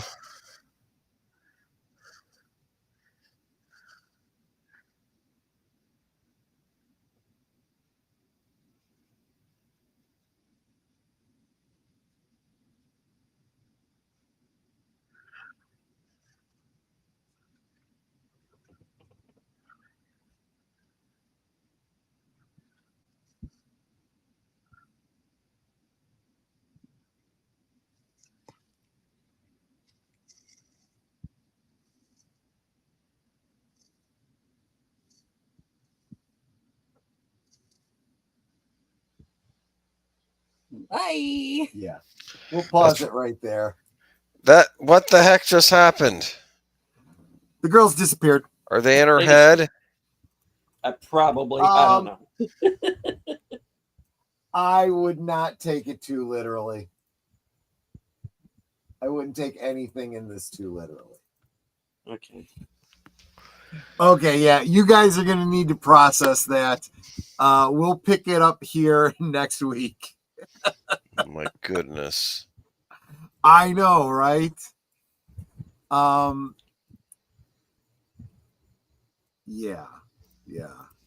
I don't want to say too much, but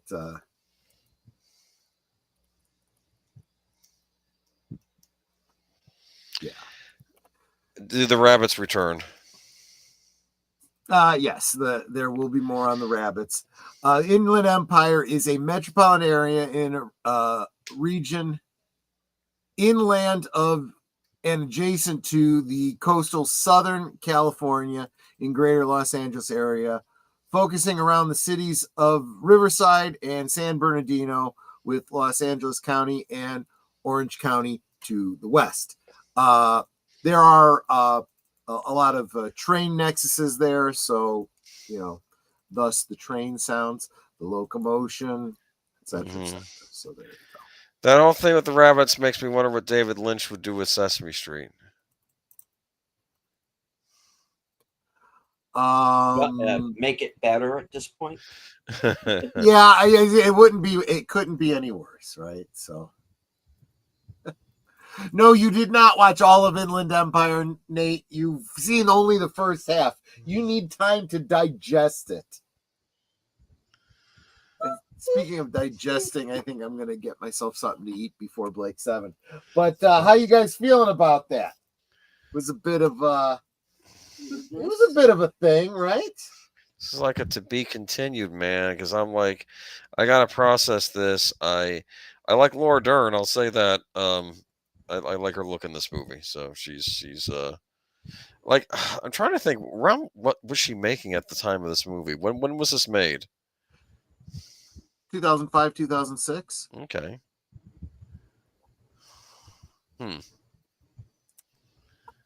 Okay. I mean, she'd already done Wild at Heart, So, yeah.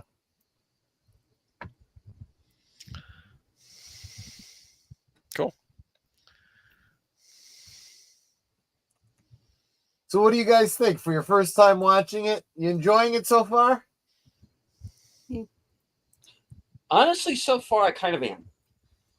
See? Do I know what's going on? I have a partial idea of what's going on. Uh-huh. But it's a little early. Yes, you're absolutely right. So, yeah, I need to know how one of the plot strands fits in before I can start to formulate a theory. But yeah. So you're going to see Laura Dern playing. So like I said, she was playing. What's her name? Diane. She was playing Nikki and she was playing Suzanne. Mm-hmm. But she will be playing other roles as well, and other people will be playing her roles too.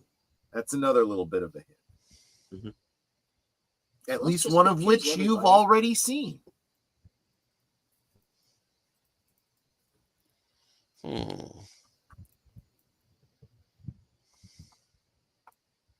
And Nate's got the meme of what's her name from yeah. What's her name? Will and Grace, yeah. Will and Grace, right. Drinking down the vodka. Karen, right. What's this? What's all this? What is all this? All right. So, any other thoughts before we wrap it up for the night? I'm processing this still. I'll have more thoughts next week. I'm waiting to see the Flappy cameo, though. Come on. It's good for you to get, a good week to digest this before we throw some more fuel on this fire. And you're probably going to be seeing why, I said this is a 3-week thing, because that gives you time to start thinking through your takes and interpretations 2 weeks from today. So there you go. I'm going to think on it. Thank you. All right.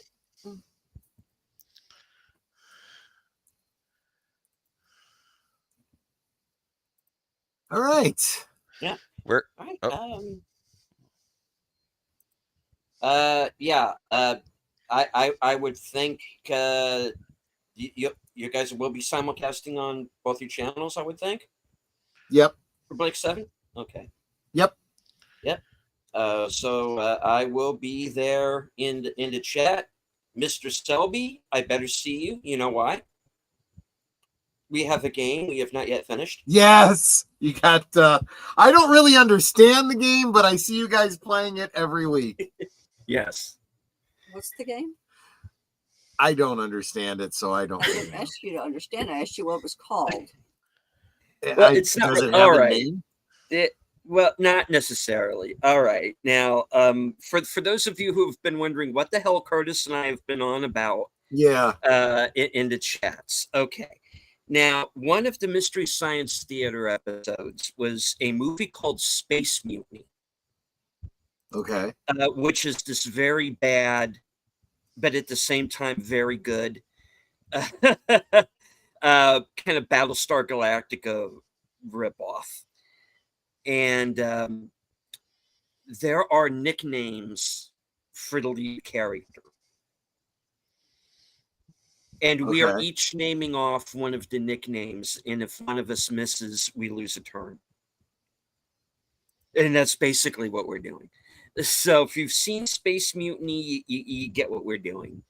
And yeah, Okay. that's Cool. what we're doing. It's kind of a running inside joke. We'll have to see where it is next week. Yeah. I'm curious now. Cool.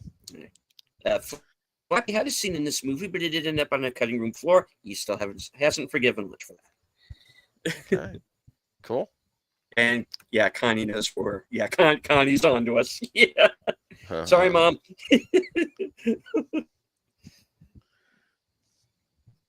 Cool.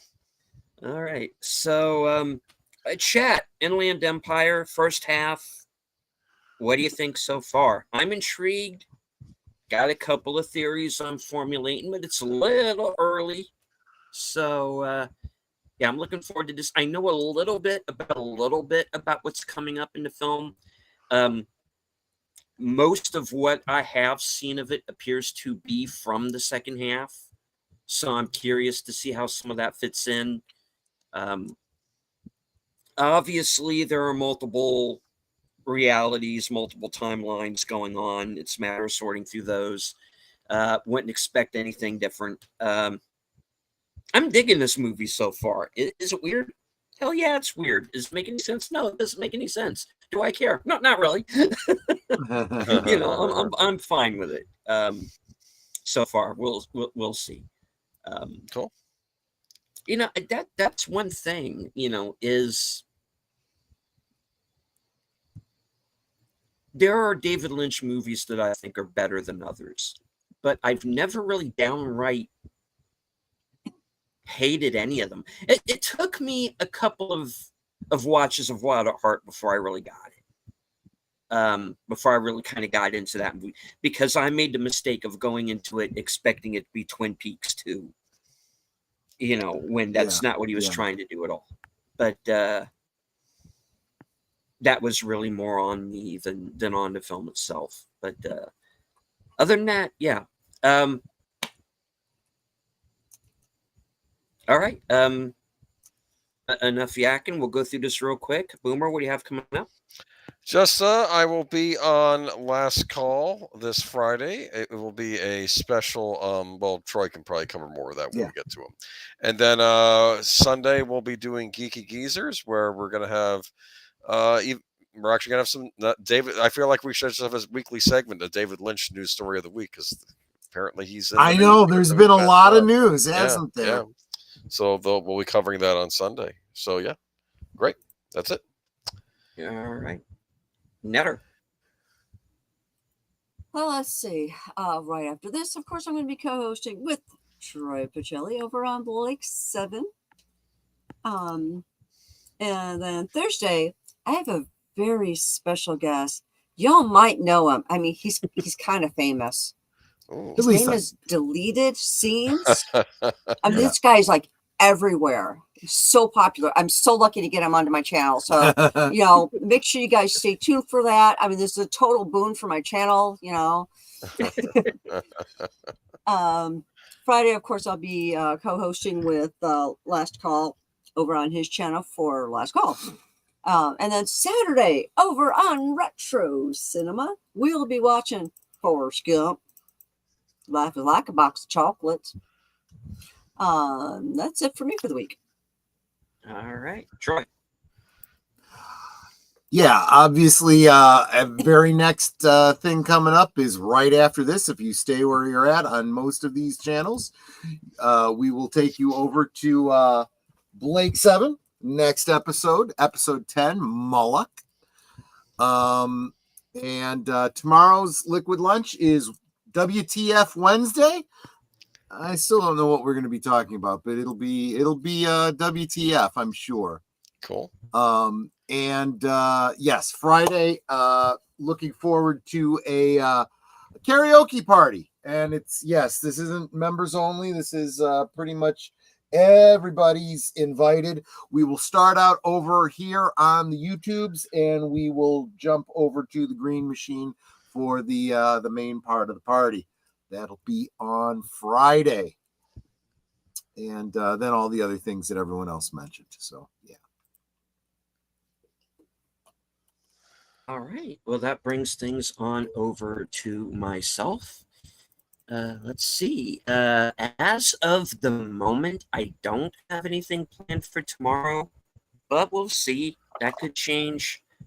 You know me, I'm just about anywhere. Thursday, I will be joining Outlaw Bill for Action Theater. And this week's movie is Kong Skull Island. My favorite of the legendary MonsterVerse movies. It's a good one. So, yeah, I'm a big fan of that one. Later on that night, as Netter said, I will be joining her for Thursday Things. Right after that will be Coming Attractions. Find out what I'm going to be up to for the next week. Up to and including Friday night, 8 p.m. I'll be joining Outlaw Bill. Along, of course, with Big Al Presents for Films with Friends, Tucker and Dale versus Evil, which will be a first watch for me. And then right after that, I'm going to head on over to Troy's karaoke show. Let's see. Saturday, I'll likely, Saturday before that, at 3:30 will be Action Theater Extra Dose. And Bill and I will be watching the 1976 King Kong with Jeff Bridges, Jessica Lange, and Charles Grodin. Later on that night, of course, will be Retro Cinema, Forrest Gump. I'll be in the chat for that. And Bill usually has a karaoke show on Saturdays. If he has one this week, I'll jump in for the second half. And Sunday is going to be, once again, a very busy day for me. 4 o'clock, Western Cinema Presents.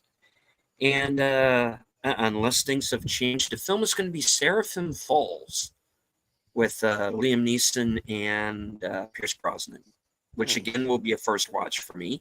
Understands very good, though. Right after that, I'm actually doing another member stream, because a couple of people who missed my last one are going to be available this weekend. So I'm going to do another quick one. Start about 6:30, 7 o'clock. Do a quick one, and then head right on over to my show Unscripted at 8 p.m.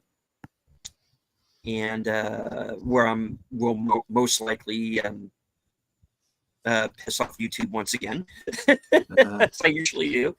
And of course, Geeky Geezers is going to be right after that. I'll be in the chat. And then right after that's over, reserved seats, guest to be determined, because I got a couple of people I got to get in touch with, see if they're going to be available. And yeah, all right, that's what I'm going to be up to. Busy guy. Cool. Yeah. All right. Netter, would you like to take us out with your closer? Take us all out. like Of course, I want to thank everyone for being here. You guys are totally Osmo. I love seeing all of you guys in our chats. This wouldn't be as much fun if you weren't here. So thank you so very much for encouraging us. Thank you for supporting our channels. I really love doing this pretty much every day. And I just love seeing you guys in there. I love seeing my family, because you're not just friends, you are family. So thank you for being a part of our family, a part of our community. And until next time, in fact, stay right here. Good night and God bless.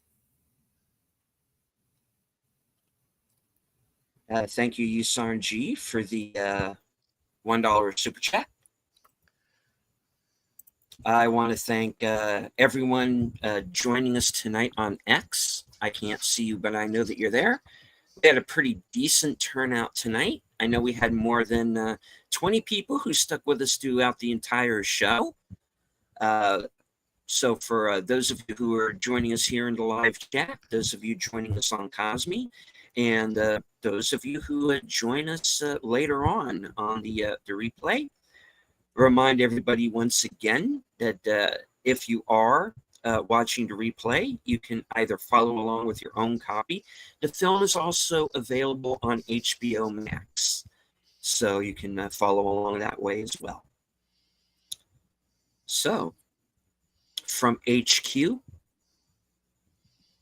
the corner of Sparkwood and 21, and all points north, south, east, west, and beyond, good night, take care, stay strong, be safe and healthy, because this is how we win. Stay on the Cosme link for Blake 7. See you there.